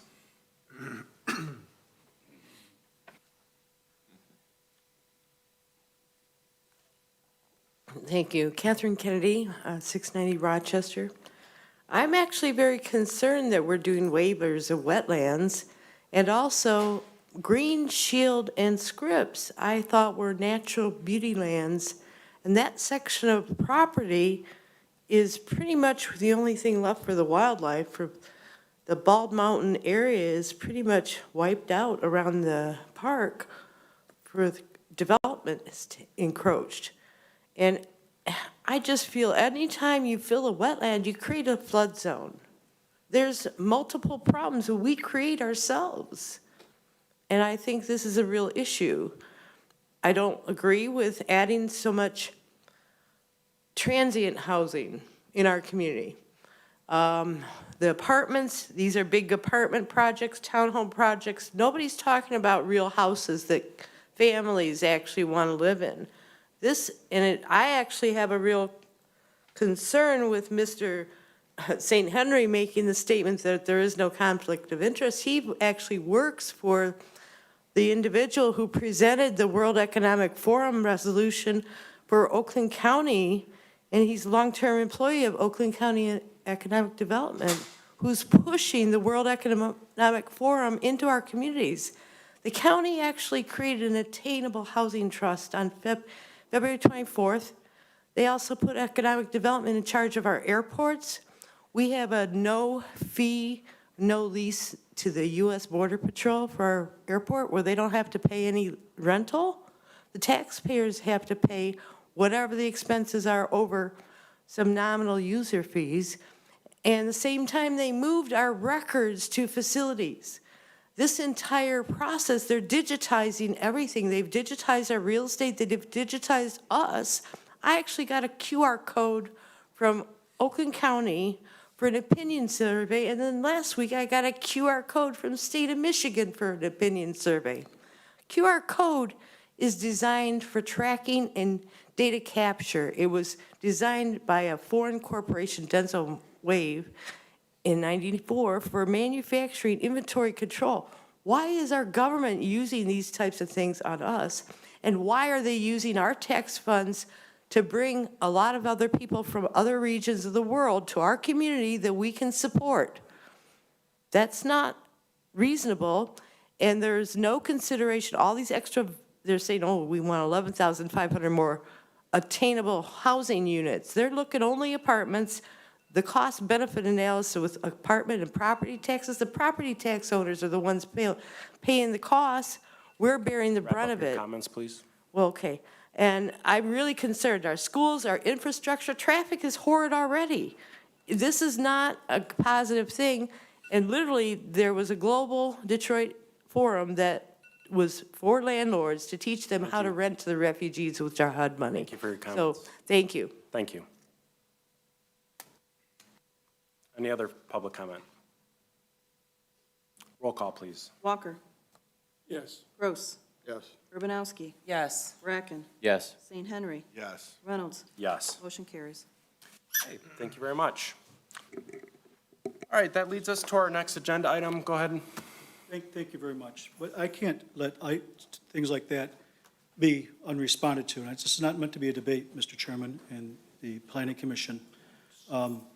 But to say that my children who live in townhomes are transient, my granddaughter who resides with my son in a townhome, my nephew, my godson, Dominic Tringali, our architect, lives in a townhome.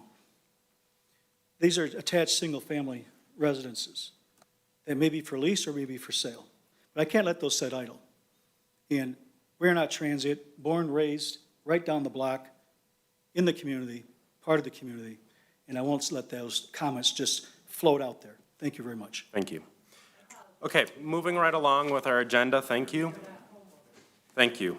Moving right along, if you'd like to have your comments, you can do so out of the boardroom. Thank you.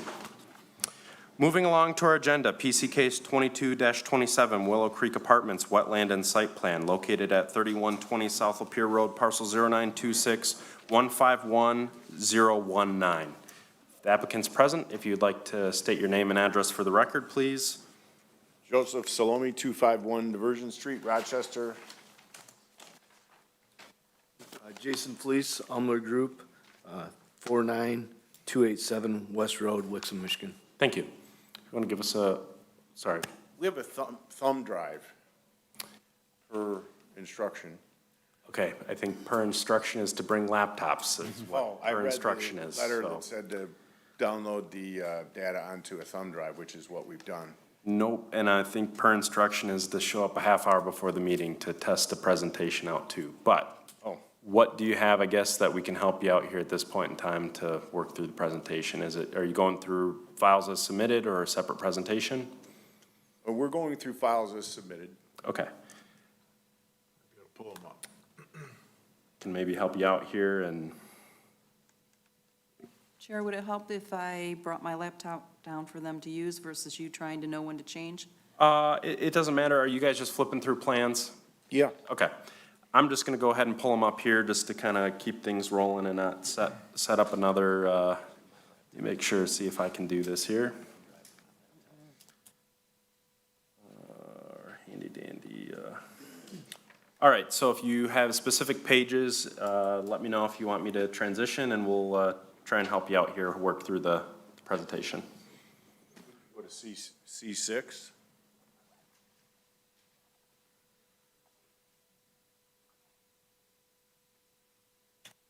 So what we have proposed is 104 units on 18 acres in the current Willow Creek driving range area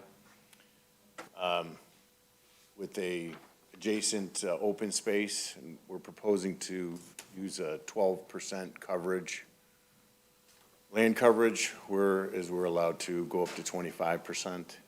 And what we have designed here, while it does not have the same sex appeal as the last product that was brought up, and I just as soon address that head on, these units are all 2-bedroom, and they all have their own private attached garage. So we're trying to serve a different part of the market and use, some of the challenges that this site has relative to the ITC corridor to the south, and incorporate that into our open space. And we are aware of the comments about the square footages for the proposed patios, and if we could make that work within the ordinance, we would propose to meet that minimum requirement. The photometric plan is something that can be supplied. And we would not propose to have any balconies or patios extend out beyond what is currently the current requirement of, I believe, 3 feet. And I think that the landscaping with in conjunction with the existing trees that will remain is going to provide an excellent screening to the west and to the north. And other than that, I could let Jason make any further comments. Just like to thank the Plan Commission for an opportunity to present today. I'd like to thank the township staff for a very productive pre-application meeting and a thorough review. Wanted to just quickly go through the letters of review. Fire department wanted to put on record that the buildings will be suppressed, so 2 entrances would not be required. Commissioner St. Henry had concerns for traffic and for capacity of the existing utilities. The Director of Public Services provided a letter saying they have ample capacity for sanitary and water main along Lapeer Road. Oakland County Water Resources Commission will comply with the permitting requirements required there. OHM's engineering review, we will comply with their comments as well. And then the OHM wetlands review, we agree with the findings there, so. Then just to go back to the site plan review, for the photometric plan that was required, we're just proposing a couple streetlights at the entrance. The rest of the lighting will be on the buildings, but we can provide what is required to meet the requirements. We're not asking for any variances. We will provide underground utilities throughout the site. The patios will meet the minimum square footage as required. The calculation for the open space, just wanted to say that 500 square feet per unit is required, which is 52,000 square feet. And to the south of the units, we provided the 5-foot walking path. We have over 3 acres just in that area, not including the wetlands.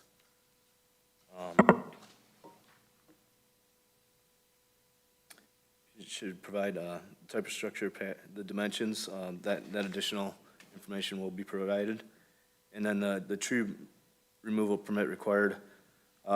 Again, we've chosen a site that is already cleared of trees. We provided the tree study, but we'll provide the additional calculations as required. But we have minimum impact to the existing trees on the site. If there's any questions. Okay. Thank you much for your overview. At this point in time, we'll turn over to Giffords Webster for their review of the project. All right, thank you. So as the applicant stated, they are proposing to construct 104 apartment units on the west side of Lapeer Road within 18 buildings ranging from 4 to 8 units per building and 2 bedrooms in each unit. So kind of going over our site plan review comments on page 2 that the applicant briefly touched on. The first item I'd like to note is under the project summary as well as in the Planning Commission discussion. This site is conditionally rezoned to RM1 from Rec 2. One of the conditions of that rezoning was that the property be sold to the applicant. So that has not occurred yet, but it is our understanding that it will sort of in the fall once the driving range and miniature golf season is over. So we would recommend that you make the completion of the sale and rezone a condition of any approvals this evening. As the applicant stated, they are required to provide a photometric plan, which can be reviewed administratively. Underground utilities will be provided. The patios, that sounded like they're going to meet that requirement. So the revisions and additional information, it sounds like the applicant is willing to provide. The couple of items we wanted the Planning Commission's, they're not even necessarily waiver requests. It's more confirmation that they meet the intent of the ordinance from your perspective as well. The first one is that they're proposing to preserve a lot of the screening along the north, south, and west side of the property. And they are deficient in a few of the required trees. 40 of the 90 required trees are provided. However, as they stated, there's some significant landscaping there that would achieve the same result. So in lieu of adding more trees in there, we've asked that the Planning Commission review that existing screening and confirm that it would indeed meet the intent of the ordinance. The other item we just wanted to bring your attention to, we noticed that the recreation area was provided on the south half of the site. The way the ordinance reads, the recreation area should be conveniently located in relation to the majority of dwelling units. So we just wanted to make sure that this recreation area met the intent from the Planning Commission's perspective. That recreation area is connected to those northern units via a paved walking path. It's just not necessarily central like you were typically used to seeing. So just confirmation that those 2 standards are met. And then the completion of the rezone are the 3 things we're asking you to take a look at. So pages 3 through 6 of our letter are just the details of what I went over, so I'm happy to discuss anything in our letter if needed. Okay, thank you very much. At this point in time, turn it over to OHM for their review. Mr. Chairman, we have 2 reviews this evening, one for the wetland permit application and one for the site. I'll go over the wetland permit application review first. Our letter of July 14th, 2022 was our first review of the application submitted by the Umler Group and ASTI Environmental. We did a site visit on July 6th and were able to confirm the delineation that was provided. There are 2 wetlands of interest on the site with some minor impacts. Wetland A is roughly in size 2.58 acres. It's a riverine or creek-like wetland. There's only 1.59 acres of that wetland on site. The rest is off-site. It's our opinion that that wetland is both regulated by Eagle and also the township. Wetland B is roughly 1.03 acres. Only 0.04 acres of that wetland are on site. And that is in the northwest corner of the site. It's our opinion that that wetland is also regulated by the township. There are 3 very minor impacts being proposed. Impact Area 1 of Wetland A, the applicant is proposing to replace a drive culvert. As you can see in the plans, they're proposing a wider entry drive to accommodate the development. So they're putting in a roughly 90-foot long, 24-inch culvert.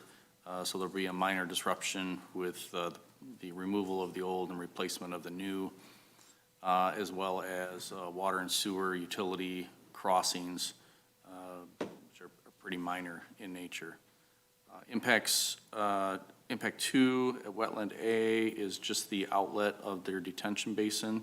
It'll have a minor impact into the wetland buffer zone, as well as impact Area 3 for Wetland B, similar. They're outletting their detention basin A, and they're going to have about a 12 square foot impact into that wetland. So overall, it was our opinion that the proposed minor impacts to those wetlands will not have a long-term negative effect, therefore can be approved. So that concluded our wetland review. As far as the site is concerned, everything's pretty straightforward. It sounds like the applicant's willing to meet our review letter. I'll just hit on our concluding comments real quick. Number 1 was that additional grading be provided on the plan set, including spot grades on the roads, as well as top and bottom of proposed walls. There were some retaining walls around the perimeter we'd like to see to make sure that the site's feasible. Number 2, that a looped water main connection be provided for the site. Number 3, the fire suppression, if provided, the plans be revised to show the location of those fire suppression lines and the FDCs. Number 4, that there's be a exterior meter room with a Knox box or similar for township access. Typically, these apartment units are provided with one single water service, and then they have a meter room where they're split out into each unit, and the DPW likes to be able to have access to those so they can turn them on and off as needed. Number 5, the dumpster enclosure detail just be revised to meet township standards. Number 6, there was a mid-block crossing on east side of Willow Creek, and we were asking that that be removed and have that sidewalk rerouted along the south side of the roadway just to get rid of that mid-block crossing. Seemed like that could be accomplished. It'd be a little safer situation. And then number 7, that a cross-section detail for the retaining walls be included along with railing on the plans. That's all. I'm happy to answer any questions. Appreciate it. Thank you. There's obviously a number of additional reviews provided for the project. Highlight a couple of the comments. The fire marshal did not recommend approval based on the following comments, that there is one access road if the units were to be unsuppressed, or one access road with suppressed, essentially buildings, just to comply with the 2015 International Fire Code, along with fire department connections located on the street side of the building or facing approved by the fire apparatus access road, fully visible and recognizable by the street, so those are either not provided to date or need to be revised to show all of the FDC connections, and the turning radius for the emergency apparatus, turning radiuses in the emergency apparatus road need to be provided per the Orion Township Fire Department turning performance analysis template. There were reviews for public services without additional comments, along with MDOT, and there was a site walk report completed for the project. So at this point in time, I will turn over to my fellow planning commissioners for their initial thoughts, and we'll start there. Would like to kick us off. Go ahead. Question to the applicant, is the frontage along Lapeer Road, is that something that is part of your site, or are you purchasing that? It is part of the agreement currently, but pending the outcome of this evening, I need to go back for one moment. Pardon me for not saying thank you for taking the time to consider this. I know it's been a long night, and I forgot to mention that. That's part of our purchase agreement, and pending the outcome of the result of this meeting this evening, we may enter into further negotiation with the seller to possibly keep the miniature golf portion of this site themselves.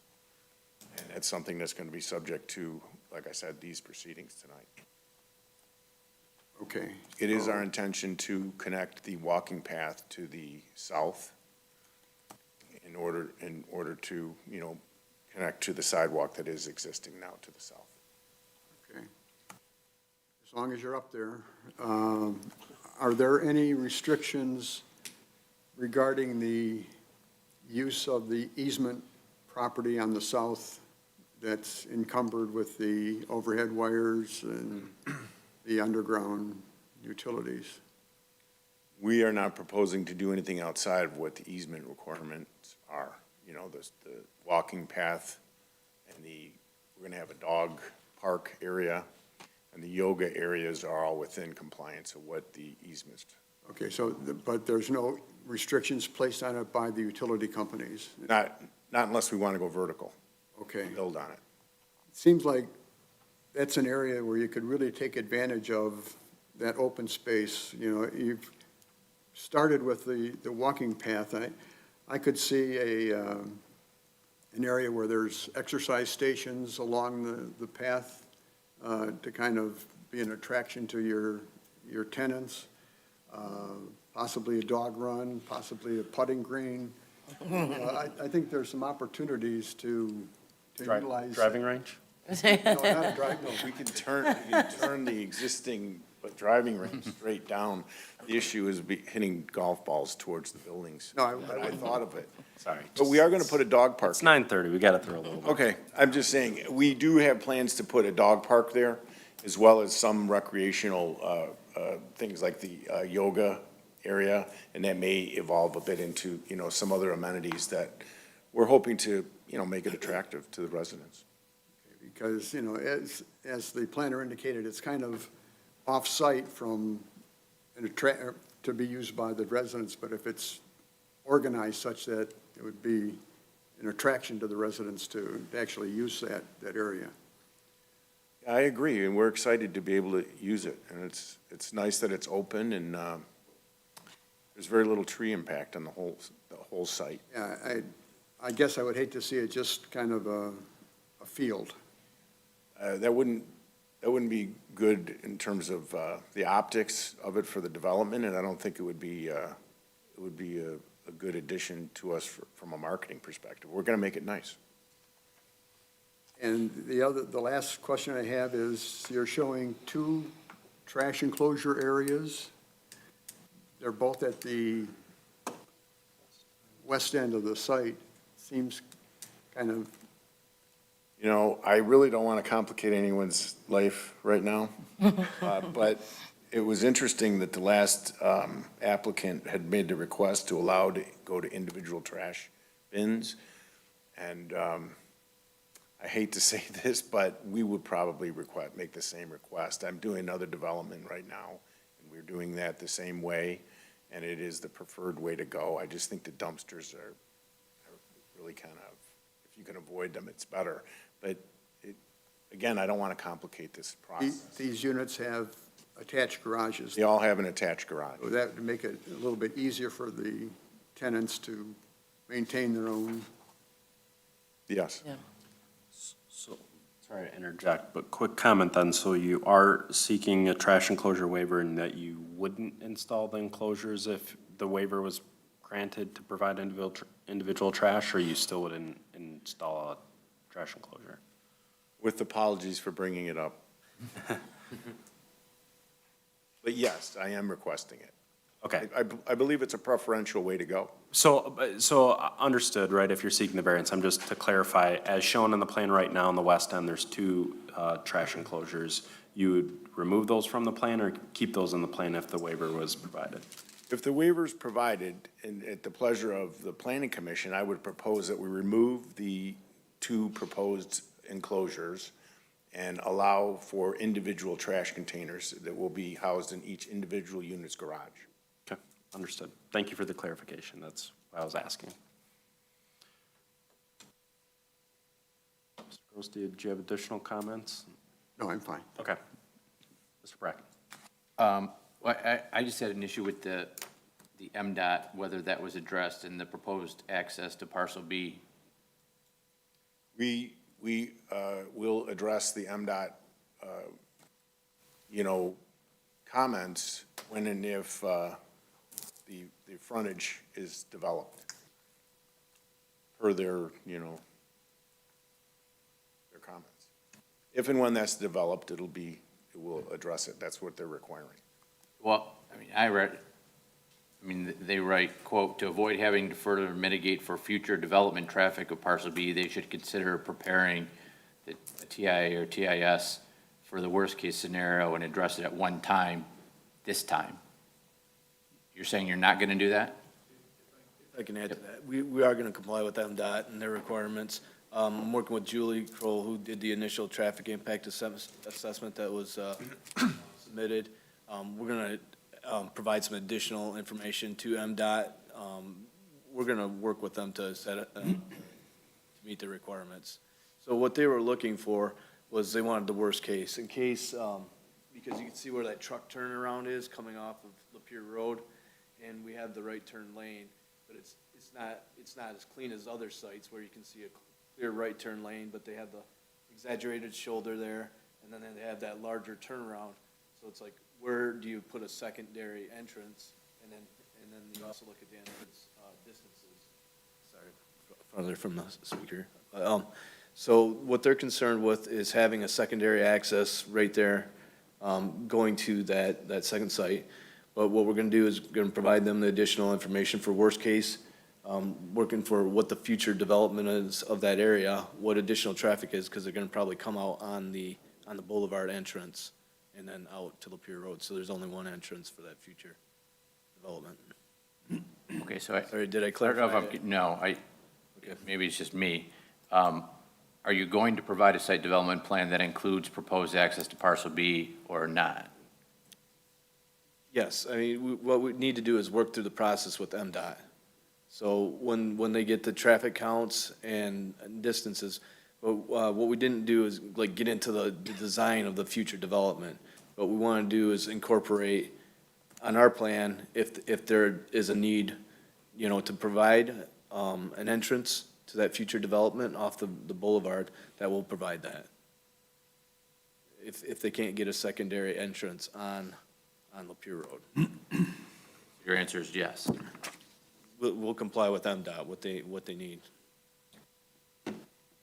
Okay, I'm not sure that still answers my question, but Sorry, I if you think could- we're. If MDOT requires If MDOT is not gonna allow another entrance, we will incorporate the entrance to that site off of our boulevard entrance. That's it. If they will allow a separate entrance, then we will design for that. And I think their concern is if parcel B is sold, are you still going to allow that second entrance off of your boulevard? Yes, that'll be a requirement of it.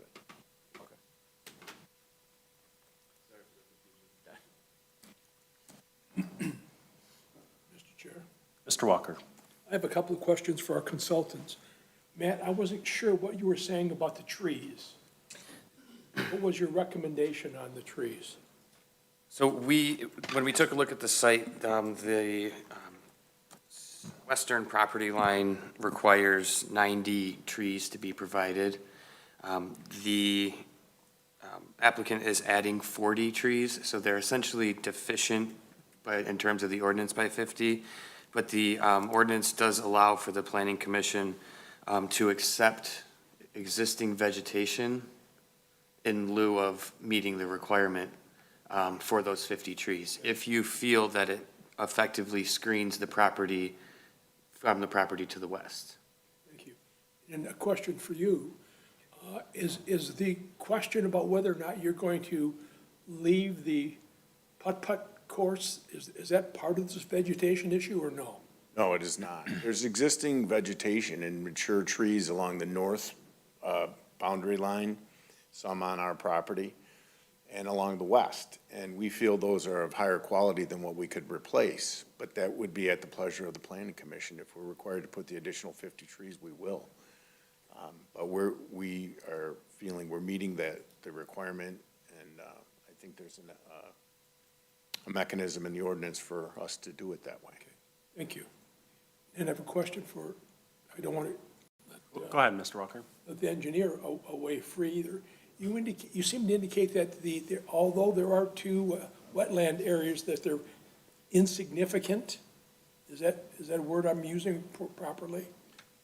Insignificant in the way of the impacts. Okay. So they're basically replacing an existing driveway culvert and just making it longer, so they'll And you have, accommodate the wider driveway that's gonna come in. you're not suggesting any sort of remediation or anything like that? I don't think it's warranted, no. Okay, thank you. You're welcome. Additional comments, questions, concerns?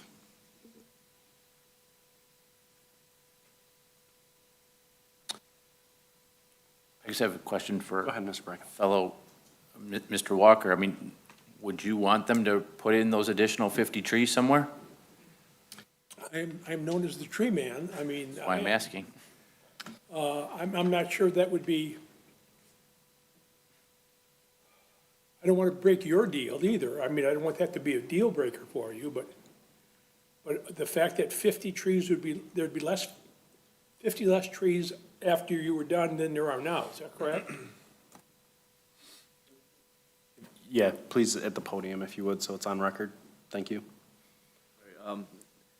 I didn't prepare the landscape plan, but from my review and what I'm familiar with on the plan, is it's more preserving the existing trees there.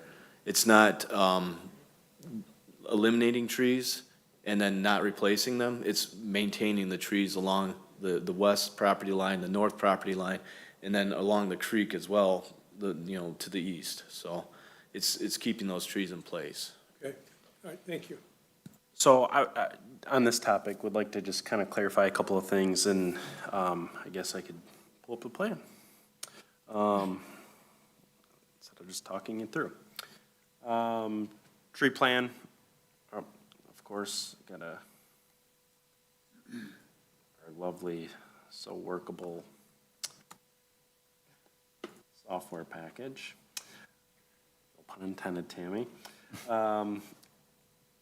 Pretty much this is the existing tree survey. You obviously have a number of trees around the property. The putt-putt course is effectively in this area.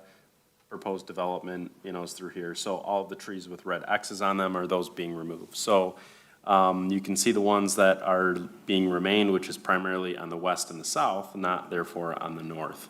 So I do agree that there's some ability to provide a little wiggle room here based on the existing trees. I do think, 50 is a lot, especially when you consider this northern property line is not landscaped or I guess landscaped with existing trees per kind of this motive.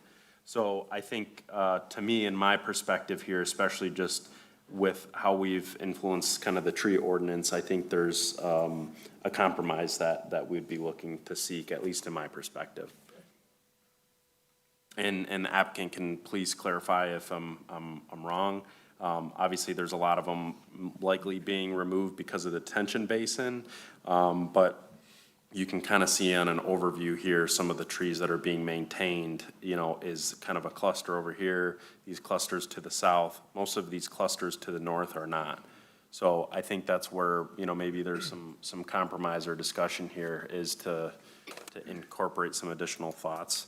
I guess at this point, while I'm talking anyway, overall, the intent of the project, I think is there. I'm in support of that. I appreciate the general density that's here. I'm a little reluctant, just in general, with some of the comments that have come up to just conditionally approve this tonight. It puts some onus on our consultants, although I have a lot of trust in them. That sometimes is an issue, especially when we're talking about, I think all of these things are capable to be addressed. I think I would just want to make sure that, if we put that kind of faith in our consultants, that they have the time to review it, and if there is a concern, that there isn't a reluctancy to have it come back to the commission.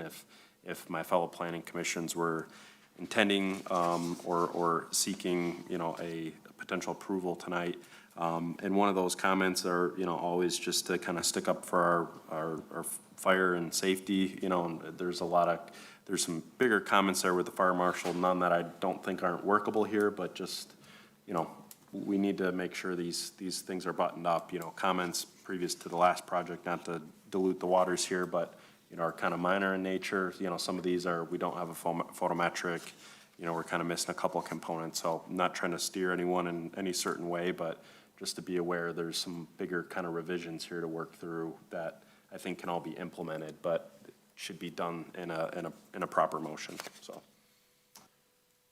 So question about the fire department, if they're suppressed, they only need one? That's my understanding is effectively when we have a multi-unit development here, if there is only one access, the units would be suppressed. And you all said you would suppress them? Yeah, just a couple of quick comments. We are suppressing the buildings voluntarily, and so we will meet the fire marshal's requirement there. And we also, of course, will meet the radius, the radius requirements as well through the engineering process. There will be no problem with the fire marshal's comments at all. Okay, thank you.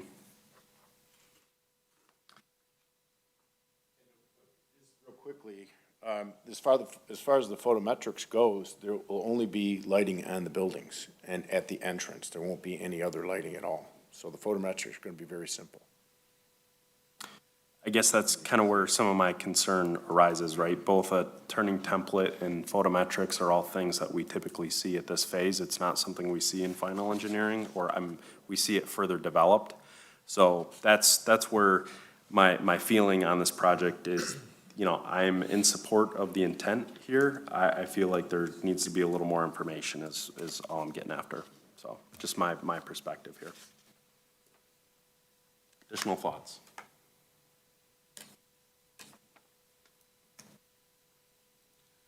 I would like to get some partial approvals like on the wetlands and on the trash enclosures. I think we can resolve those issues this evening. Okay. And then give some direction relative to the site plan, and hopefully it can come back to us relatively quickly, because I don't think they're that extensive, but it would provide us with some comfort zone in terms of the final product. I guess if we want to work through some of the motions, it's a multi-motion project, so we can work through that and at least get some of the items out of the way. Mrs. Urbanowski, thoughts? And you don't have to, it's just a thought, because we were talking about trees and whatnot, and then we were talking about the little area to the south where, for recreation, maybe a nice little park area there with some landscaping in that area might be a nice addition. Just a thought. So, go ahead, Mr. Landis. I was going to say, I don't know that ITC would allow Oh, Correct. planting of trees. Although we have a large open area, Yeah. we're somewhat restricted in use. got it. My opinion on the topic, I think, kind of seeing some of the trees being removed and seeing where there might be some areas, whether it's creating another feature or not, I would like to kind of see some of those items addressed, or the applicant come with a proposal to say, here's our actual calculations that we've come up with, and, we're asking for a slight deviation per the ordinance, and see what comes about. I'm in support of the idea of this development as well, obviously. I mean, and for the record, I do believe that we need housing like this. So, but yeah, we can do some of that. Go ahead, Mr. St. Henry. I just want to say that I do hope that they can address the tree issue. I'm very familiar with that site, and if they're clearing out a fair number of trees off the northern boundary, I'd like to see the trees replaced somewhere on the site, if possible. We're talking 50. It's not a huge number, given the size of this development. Understood. All right, with that said, there's some intent spoken to here, so if we want to make some motions to move the project down the field, if someone's willing to make some motions, let's start there. Certainly. Go ahead, Mr. Gross. I would move relative to the wetland permit under ordinance 107, that the planning commission approves the wetland permit for PC 2227 Willow Creek Apartments wetland located at 3120 South Lapeer Road for the subject parcel, for the plans, date stamped, received June 29th, 2022, relative to the wetlands. Per the engineer's report of July the 14th, 2022, that the action is not likely and will not pollute, impair, or destroy a wetland. Two, there are no feasible or prudent alternatives for the proposed action, since this is an expansion of the entrance drive into the site. And C, the approval is consistent with the public interest in light of the stated purposes of the ordinance of the township. Motion, do I have support? Support. Support by Mr. Walker. Further discussion? Seeing none, any public discussion on the motion? All those in favor, please state with aye. Aye. Aye. Oh, No roll. It's late. yeah, it's, It's late. Just trying to, when Tammy looked at me with this face, I'm like, what? Sorry, my apologies. Let me retract that. Roll call vote, please. Thank you, Tammy, for keeping me on the rails. Yes. Walker. Yes. Urbanowski. yes. Bracken. Yes. Gross. Yes. Reynolds. Yes. Motion carries. Thank you, and my apologies. A couple other motions here, if someone's willing to make one specific to trash enclosure waivers. I would move that the planning commission grant a waiver from the requirement for a enclosed trash receptacle because the applicant has demonstrated and indicated that they will provide internal trash provisions for the individual tenants to retain their trash, and therefore the trash enclosures indicated on the site plan can be removed. All right, I have a motion. Do I have support? Support. Support by Mrs. Urbanowski. Further discussion? Seeing none, any public discussion on the motion? Roll call vote, please. Urbanowski. Yes. Gross. Yes. Walker. Yes. Bracken. Yes. St. Henry. Yes. Reynolds. Yes. Motion carries. Okay, thank you. Okay, that leads us to our third item, which would be site plan approval. I would move that the planning commission postpone site plan approval for PC 2227 Willow Creek. Go ahead, continue. Site plan located at 3120 South Lapeer Road,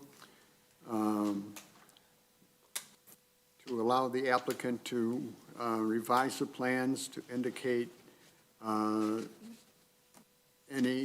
improved trees along the north portion of the site, adjacent to the residential property to the north, and to provide, or to include in the landscape plan, some proposals for the development of the south park area. Okay, motion, do I have support? Support. Support by Mr. Walker. At this point in time, I'll turn it over, you had an item here to discuss? Yes, this is the last gasp here. First, I'd like to formally request that I remove the request to eliminate the 50 trees. I think that if that's something that is creating a little bit of tension here, I can say that I agree, it isn't that many trees. And I think looking at the site plan, we could probably find places to put them in. And so I'd like to formally retract that request and meet the ordinance exactly with the additional 50 trees. Number one. Number two, it seems to me that the only thing that we're deficient in at that moment is this park area. And as I've stated, we plan to put in the dog park, the yoga areas, which are illustrated on the plans, and the sidewalk. And so at that moment, in my mind, the thing that we're sort of stuck on is a photometric plan. And I'd like you to let me, you to let me work that through with the consultants and come up with an acceptable photometric plan per our ordinance and what would standard practices would be. Thank you for that public discussion on the motion. At this point in time, I'm going to turn over to my fellow planning commissioners. There was a motion made to postpone the case to address the open items of our consultants and our fire marshal, and to consider adding trees to the north property line and to further develop the south area.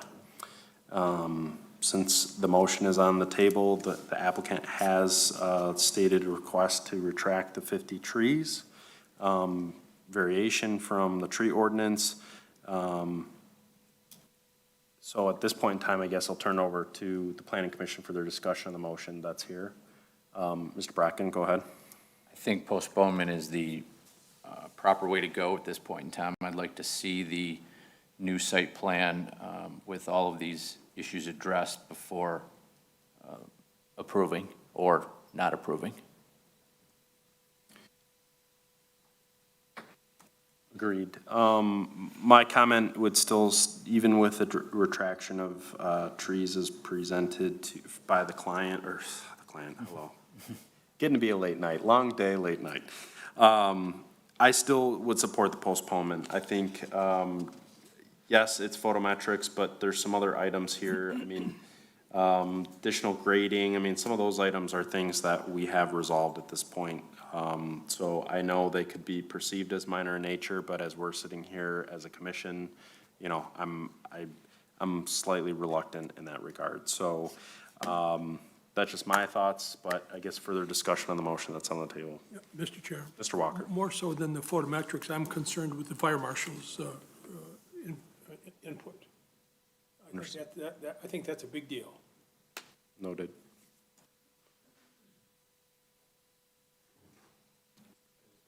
Please, go ahead. We will provide the fire department, the FDC connections where he's requested. The buildings will be suppressed. He's just more looking for the truck turning template, but the radiuses exceed what the minimum requirements are for the site. It's just showing the template on the site plan, and that's something we can comply with. So, you know, we have the fuller with roadways as well. Provide even further additional turning area for the truck. So, and I feel like the fire marshal comments are gonna, are easily addressed. Okay, thank you. Additional comments on the motion? You guys remind me of me trying to get a date in high school. You know, the fire marshal comments are already addressed. Mr. Chair, the radius is absolutely addressed. The issue with the buildings being suppressed is addressed. There are no fire marshal concerns here whatsoever. I do respectfully request that that be taken into consideration. I'm not clear on where there are any grading concerns here.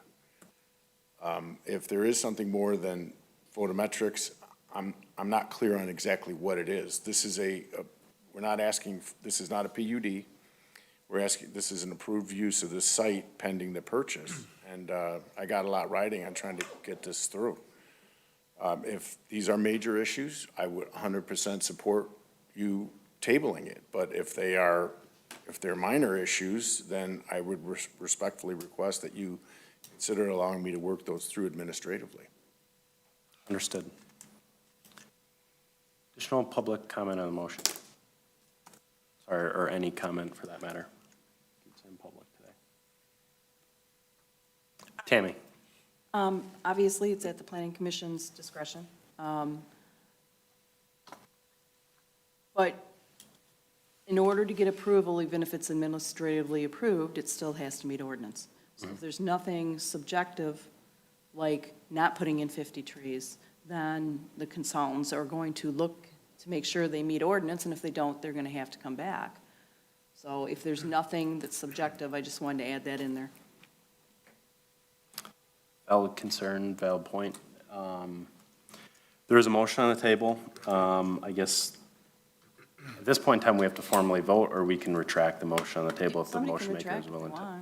So I guess if there is an opportunity, right, as the applicant has requested and put forth for us tonight, if he retracts the 50 trees and is provided with administrative review and approval, I guess that's what's being generally discussed in a big picture if there's a comfort level. Otherwise, the postponement is the current motion on the table. Just so I understand, the administrative review would be for the photometric plan, correct? All the above. It would go to the planner, it would go to the engineer, and it would go to the fire department. It would be all the above. So the open comments that exist here tonight would be subject to the review of our professional consultants, and if they couldn't come to a conclusion, then it would default to come back to us.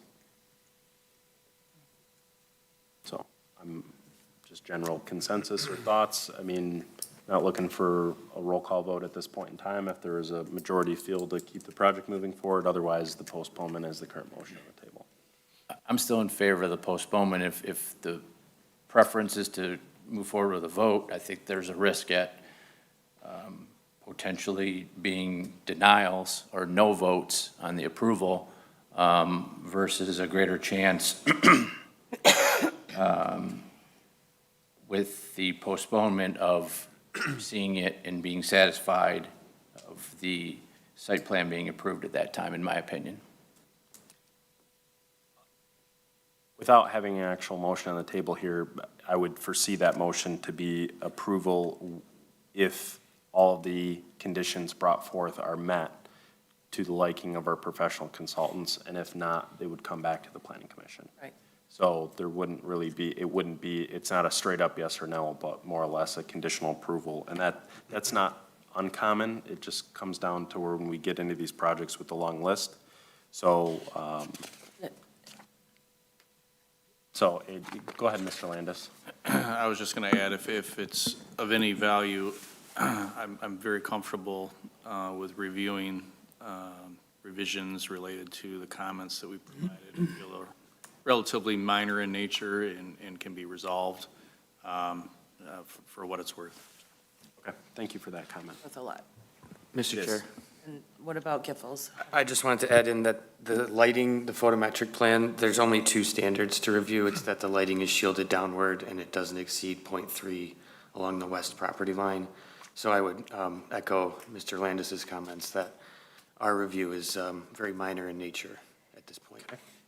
So I guess I would ask if the motion maker is comfortable with retracting their statement with my intent to recommend approval with conditional upon addressing all those comments and re-review.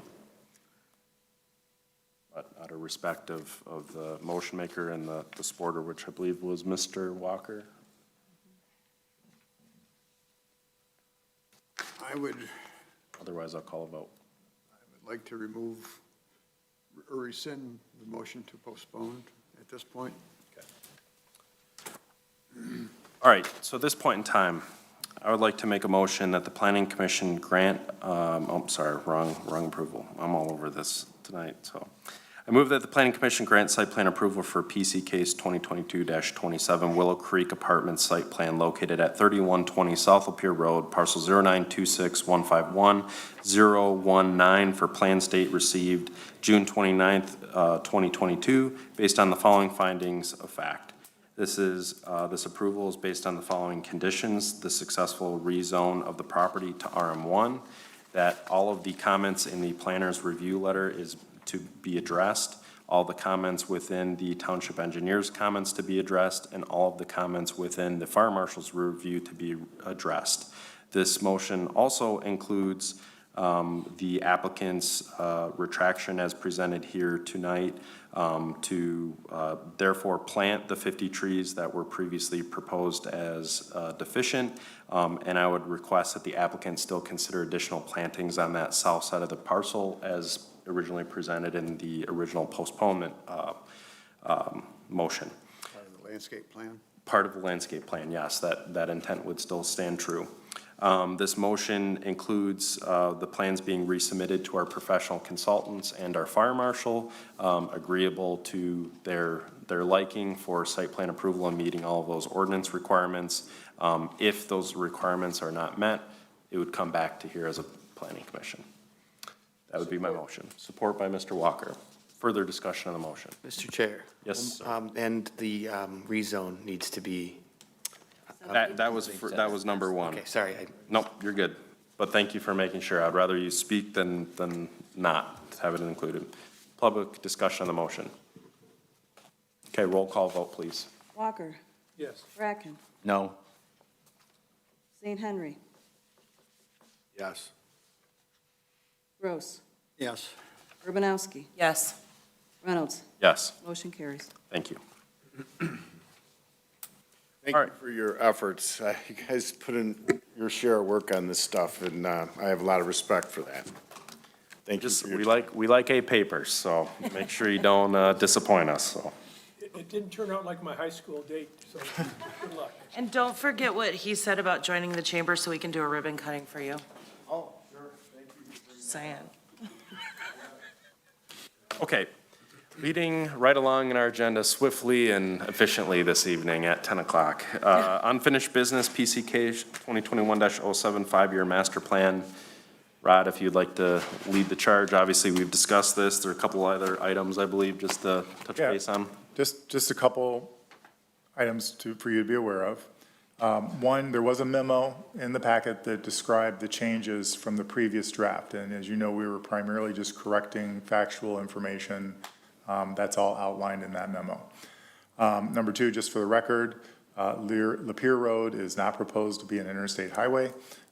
It is a state-divided trunk line, and there is no text that talks about it being a interstate highway. I want to be clear on the record so no one has any fear. That's part of this. One other minor item I just wanted to point out that came to our attention, and I'm just going to show you this real quick. One minor correction we would like for you to consider if you make a motion tonight is the northwest corner of Baldwin and Morgan. It's currently shown as this light purple, which is institutional. And really, we believe it should have this mixed use, industrial, commercial mixed use, which is consistent with the underlying biz zoning that's already there for the frontage piece of that. So we would suggest that that be incorporated into as a map amendment that we would include. I know this isn't a parcel-specific plan, but I think it's a nice clarification.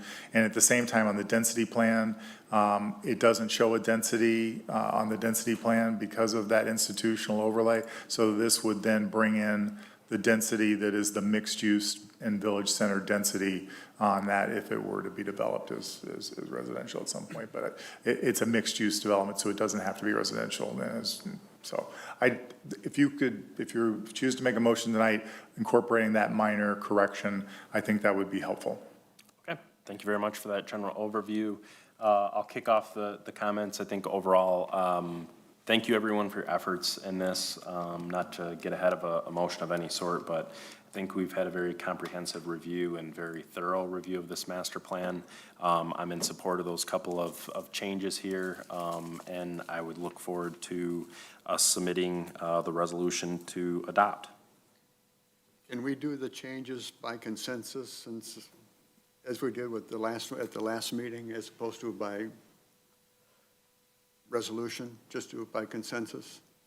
I think what you could say, if you're choosing to move forward and approve the resolution, it would be conditioned upon that one change at the northwest corner of Morgan and Baldwin being incorporated into those two maps, as presented tonight.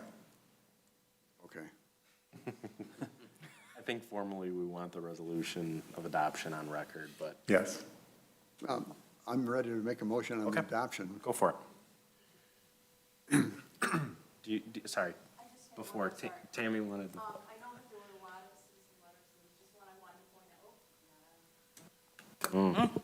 Late nights catching up. I just wanted to pass on one that was a question on location. And again, if this is irrelevant and it's not a concern, then but it was kind of intertwined with all the citizen letters. And it was an internal question I received that page 113 seemed to be a strange location, not really related to the adjacent pages, and perhaps it should be moved to the amenity section. So I don't know if you had any thoughts, if you could look real quick at page 113, and if you say, nope, that's where we intentionally put it, that's where it should be. And I think this is more directed at the planner. Oh, shoot.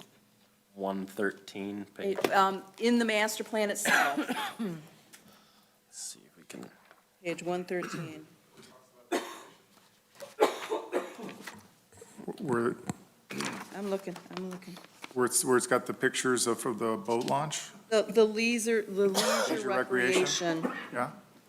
they seem to think, you're talking about concept of redevelopment, and it just seemed like it was in a very strange place, and that leisure recreation seemed to be more appropriate in the amenity section. They're any faster I than said that. it, again, I said I'd bring it up, I've brought it up. If you like where it's at, then you like where it's at. Just for a point of clarification, that was the section that initially had a little bit more language about the tourism aspect. So it was under the economic development umbrella. And as throughout the process, we softened that language a little bit, and I think we landed on the leisure recreation language to sort of still mention it, but not necessarily promote it as the primary economic development driver. So I would say it's still in the correct spot. Okay, thank you. Thank you. That's how I remember that conversation too, so. Wonderful, thank you. Any other comments prior to a motion? All right, motion maker. All right. Whereas the Orion Township Planning Commission shall prepare and adopt a master plan for the physical development of the township as empowered by the Michigan Planning Enabling Act being PA 33 of 2008. And whereas the Orion Township has contracted with a professional planning consultant to assist the Planning Commission with the technical assessments necessary to make the master plan for the township that includes a future land use plan, complete streets plan, housing and density plan, economic development plan, and environmental resources, and more. And whereas the master plan is a guide to assist the community in evaluating future developments in the community, and whereas the master plan does not make decisions but is used as a resource based on historical trends and future projections based upon current available data and information. And whereas the Orion Township provided multiple opportunities for public input as part of the process, including but not limited to 2 in-person open house workshops and 1 online open house, online resident survey, and multiple planning commission study sessions open to the public. Whereas the Planning Commission has held a public hearing on its master plan on July 20th, 2022, and whereas recommended that a revision to the future land use plan for the property located at Baldwin and Morgan Road Northwest corner. be revised to reflect a change to mixed use as opposed to the current designation of institutional. Now therefore, be it resolved that the Orion Township Planning Commission hereby adopts this master plan for the township, along with the text, maps, charts, graphs, and other descriptive materials contained in the plan dated with the latest revisions of July 7th, 2022. I hope that's the right date. And be it further resolved that this master plan be submitted to the Township Board as the adopted plan by the Planning Commission. Motion to have support. Support. Okay. And just clarify that you are also including the revising the density map to include that same change to mixed use. Clarification of the intent of the motion. And also one other clarification, intent of the motion, you said northwest West corner, corner. northwest corner of Morgan and Baldwin, yes. Any additional concerns on the motion? So because this resolution, at least the last one, became a cover sheet in the master plan, those amendments to the motion should be intertwined with, where should they be placed? How about we'll do it and have you look it over? Well, this may make it cleaner. Make a motion first, consider this, make a motion first to amend the future land use map and the density map to make the changes as presented, vote on that, be done with it, then just do it, then just have the clean motion on the resolution. That would be one way to approach it where you don't have this complication. Read it again. No, I'm kidding. No. We can make You it. can just refer to it. Okay. Would you have a friendly retraction on your motion? Yes. Okay. Friendly amendment to the motion to exclude in the previous motion the reference to the amendments to the future land use plan map and the density map to be excluded from this motion, and then I'll do a subsequent motion. Okay. So do we need to have that second motion though first? Yeah, the motion to amend the map should come first. Okay, so can we retract that motion and we'll just vote on the amended maps and then we'll come back? Sorry, just, okay. I'd move that we amend the future land use plan as presented to reflect a change to the northwest corner of Baldwin and Morgan.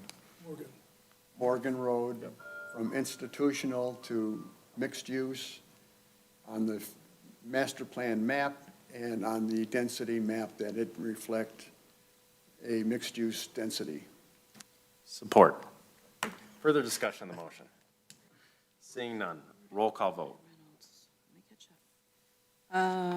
St. Henry, Yes. Urbanowski, Yes. Bracken, Yes. Walker, Yes. Gross, Yes. Reynolds. Yes. Motion carries. And now at this point in time, you'd like to bring back your previously retracted motion. I'd like to make, I'm not going to read it again. No. Oh, I wasn't trying to push you over the edge. Don't worry. It's 10:08. I wasn't trying to get you there. Previously, you're essentially in summary, the reading of our resolution as partially amended in your previous motion. And the intent is to adopt the resolution, or sorry, the amended maps as presented here this evening. Do I have support on the motion? Support. Support by Mrs. Urbanowski. Further discussion? Seeing none, roll call vote. Urbanowski, Yes. Gross, Yes. St. Henry, Yes. Walker, Yes. Bracken, Yes. and Reynolds. Yes. Motion carries. Congratulations, everyone. Nice. All right, thank you very much, everyone, for those efforts towards that. That's obviously a big endeavor. Number 9, thank you for working with me, Mr. Gross, on our formalities of motions and approvals. Public comments. Seeing no one racing up to the podium, we have no written communications this evening. You have an article on agri-hoods and agri-tourism. I do have one brief comment. Rod, come on. Oh, It's really brief. I'm kidding, I'm just. I just wanted to make an announcement that this is going to be Matt Wojciechowski's last meeting. Matt has decided to take a job in Florida, so he's going to warmer weather, so we can think about him this winter. He's taking a planning job in West Palm Beach, working for a consulting firm. So wish him goodbye. And Thanks for the show. And What are you trying to say about our community here? I don't support that. You'll miss us, yeah. yeah, and we're very fortunate to have had Eric Peach, who's been involved in doing plan reviews and in the master plan, so he's very familiar. He's going to be stepping up and taking a bigger role. So we say farewell and good luck to Matt, and we welcome back Eric, and I just wanted to say that to close out the evening. Well, thank you very much for all of your efforts towards Orion Township and our projects. We appreciate it, and we obviously look forward to. Adopting it tonight. Yes. This was hanging out He's there. really happy I now. never would've slept, okay? We should have postponed it just to make you fly back up here, something like that. Thank you. Is there anything you want to just highlight with the planner's report education, or? Do you want us to, or do you want to? Either way, I mean, high level, just summary, about big 20 picture. minutes. Yeah. You have the floor. We do have a report on agri-hoods and agribusiness, agri-development, which I think is appropriate given the concerns that we heard tonight from some of the community members who want to preserve the rural nature of the community.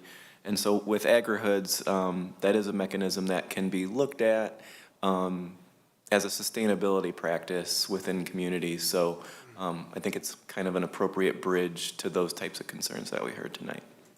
Awesome. Thank you. We will definitely take a look through that. All right, at this point in time, we have no committee reports.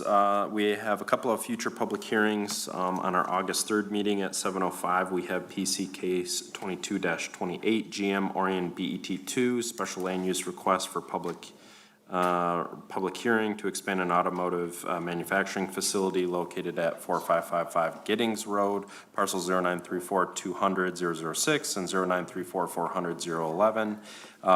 Immediately following, we have a joint public hearing with the Board of Trustees on PC 22-29, Baldwin Village Plan Unit Development PUD Concept and Eligibility Plan located at 4410 and 4408 South Baldwin Road, parcel 0932301001, and unaddressed parcel 0932301014, located at the northwest corner of Morgan and South Baldwin Roads, an unaddressed parcel at 0932151020, located north of 4408 South Baldwin Road, and 4292 South Baldwin Road, parcel 0932151021.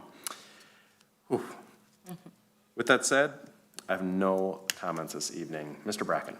Nothing from me. Mrs. Urbanowski. Eric, welcome back. It's nice to see you. Thank you. Matt, I'm not talking to you. I'm just kidding. What have I don't least have a not Yeti here. partner anymore. At least not here. You can go visit them in Florida. Good luck, congratulations, we will miss you. And Rod, thank you for steering this ship through some good waters and some rocky ones too, so we appreciate your work. Pleasure. It's a pleasure to work with you. Mr. Gross. I have nothing. Good luck, Matt. Mr. St. Henry. First of all, I wish Matt the best of luck in Florida. I do want to make one point of clarification. Somebody in the audience tonight questioned if there was a conflict of interest, me being on this planning commission. I do work for Oakland County in economic development. I've been there 5 years. It's not been a long-term position. I am in charge of marketing and communications, supporting the workforce development division for the county. And prior to that, I worked for Lake Orion Community Schools and a number of private enterprises in the automotive, finance, and tech businesses. That is in some very similar positions. And prior to that, people may know that I spent a year as the editor of our community newspaper, reporting on many things going on in the township. Mr. Walker. My CV isn't quite as impressive. I do have a couple things. One, good luck, Matt. Two, I apologize to you for forgetting you were on the planning commission when we did the last. You didn't wear as bright of colors back then. He did not. And third, I want to echo what you said about this planning commission, this group right here, right now. As long as I've been on this commission, this is the best one, my opinion. I mean, I have nothing to prove it, but I know it's the best one. You might be a little biased. I might be a little biased, yes, maybe. But I appreciate all that the consultants and you folks do. I do. I echo that. I appreciate everyone's efforts, and it is refreshing and rewarding, and as much as it's dreadful to come here, be it here at 10:15 sometimes, it is nice that, you know, there's some good thought here, which is very appreciated, and obviously is thanks to you guys. So I've been on others that are way worse. Way worse. So not that means a whole lot. I just want to say that over the course of the last 7 or 8 years, or however long it's been, you know, we've had very competent people on this planning commission. But I think that the commission as it's established now over the last year or two, much more robust dialogue, very candid dialogue, and I think that's really important in this role and in what we're in charge of doing. With that said, I think it's a good icing on the cake. Congratulations. It's now 10:15. Make a motion to adjourn. Do I have support? Support. Support by Mr. Gross. All those in favor, please say with aye. Aye. All those opposed, motion carries at 10:15.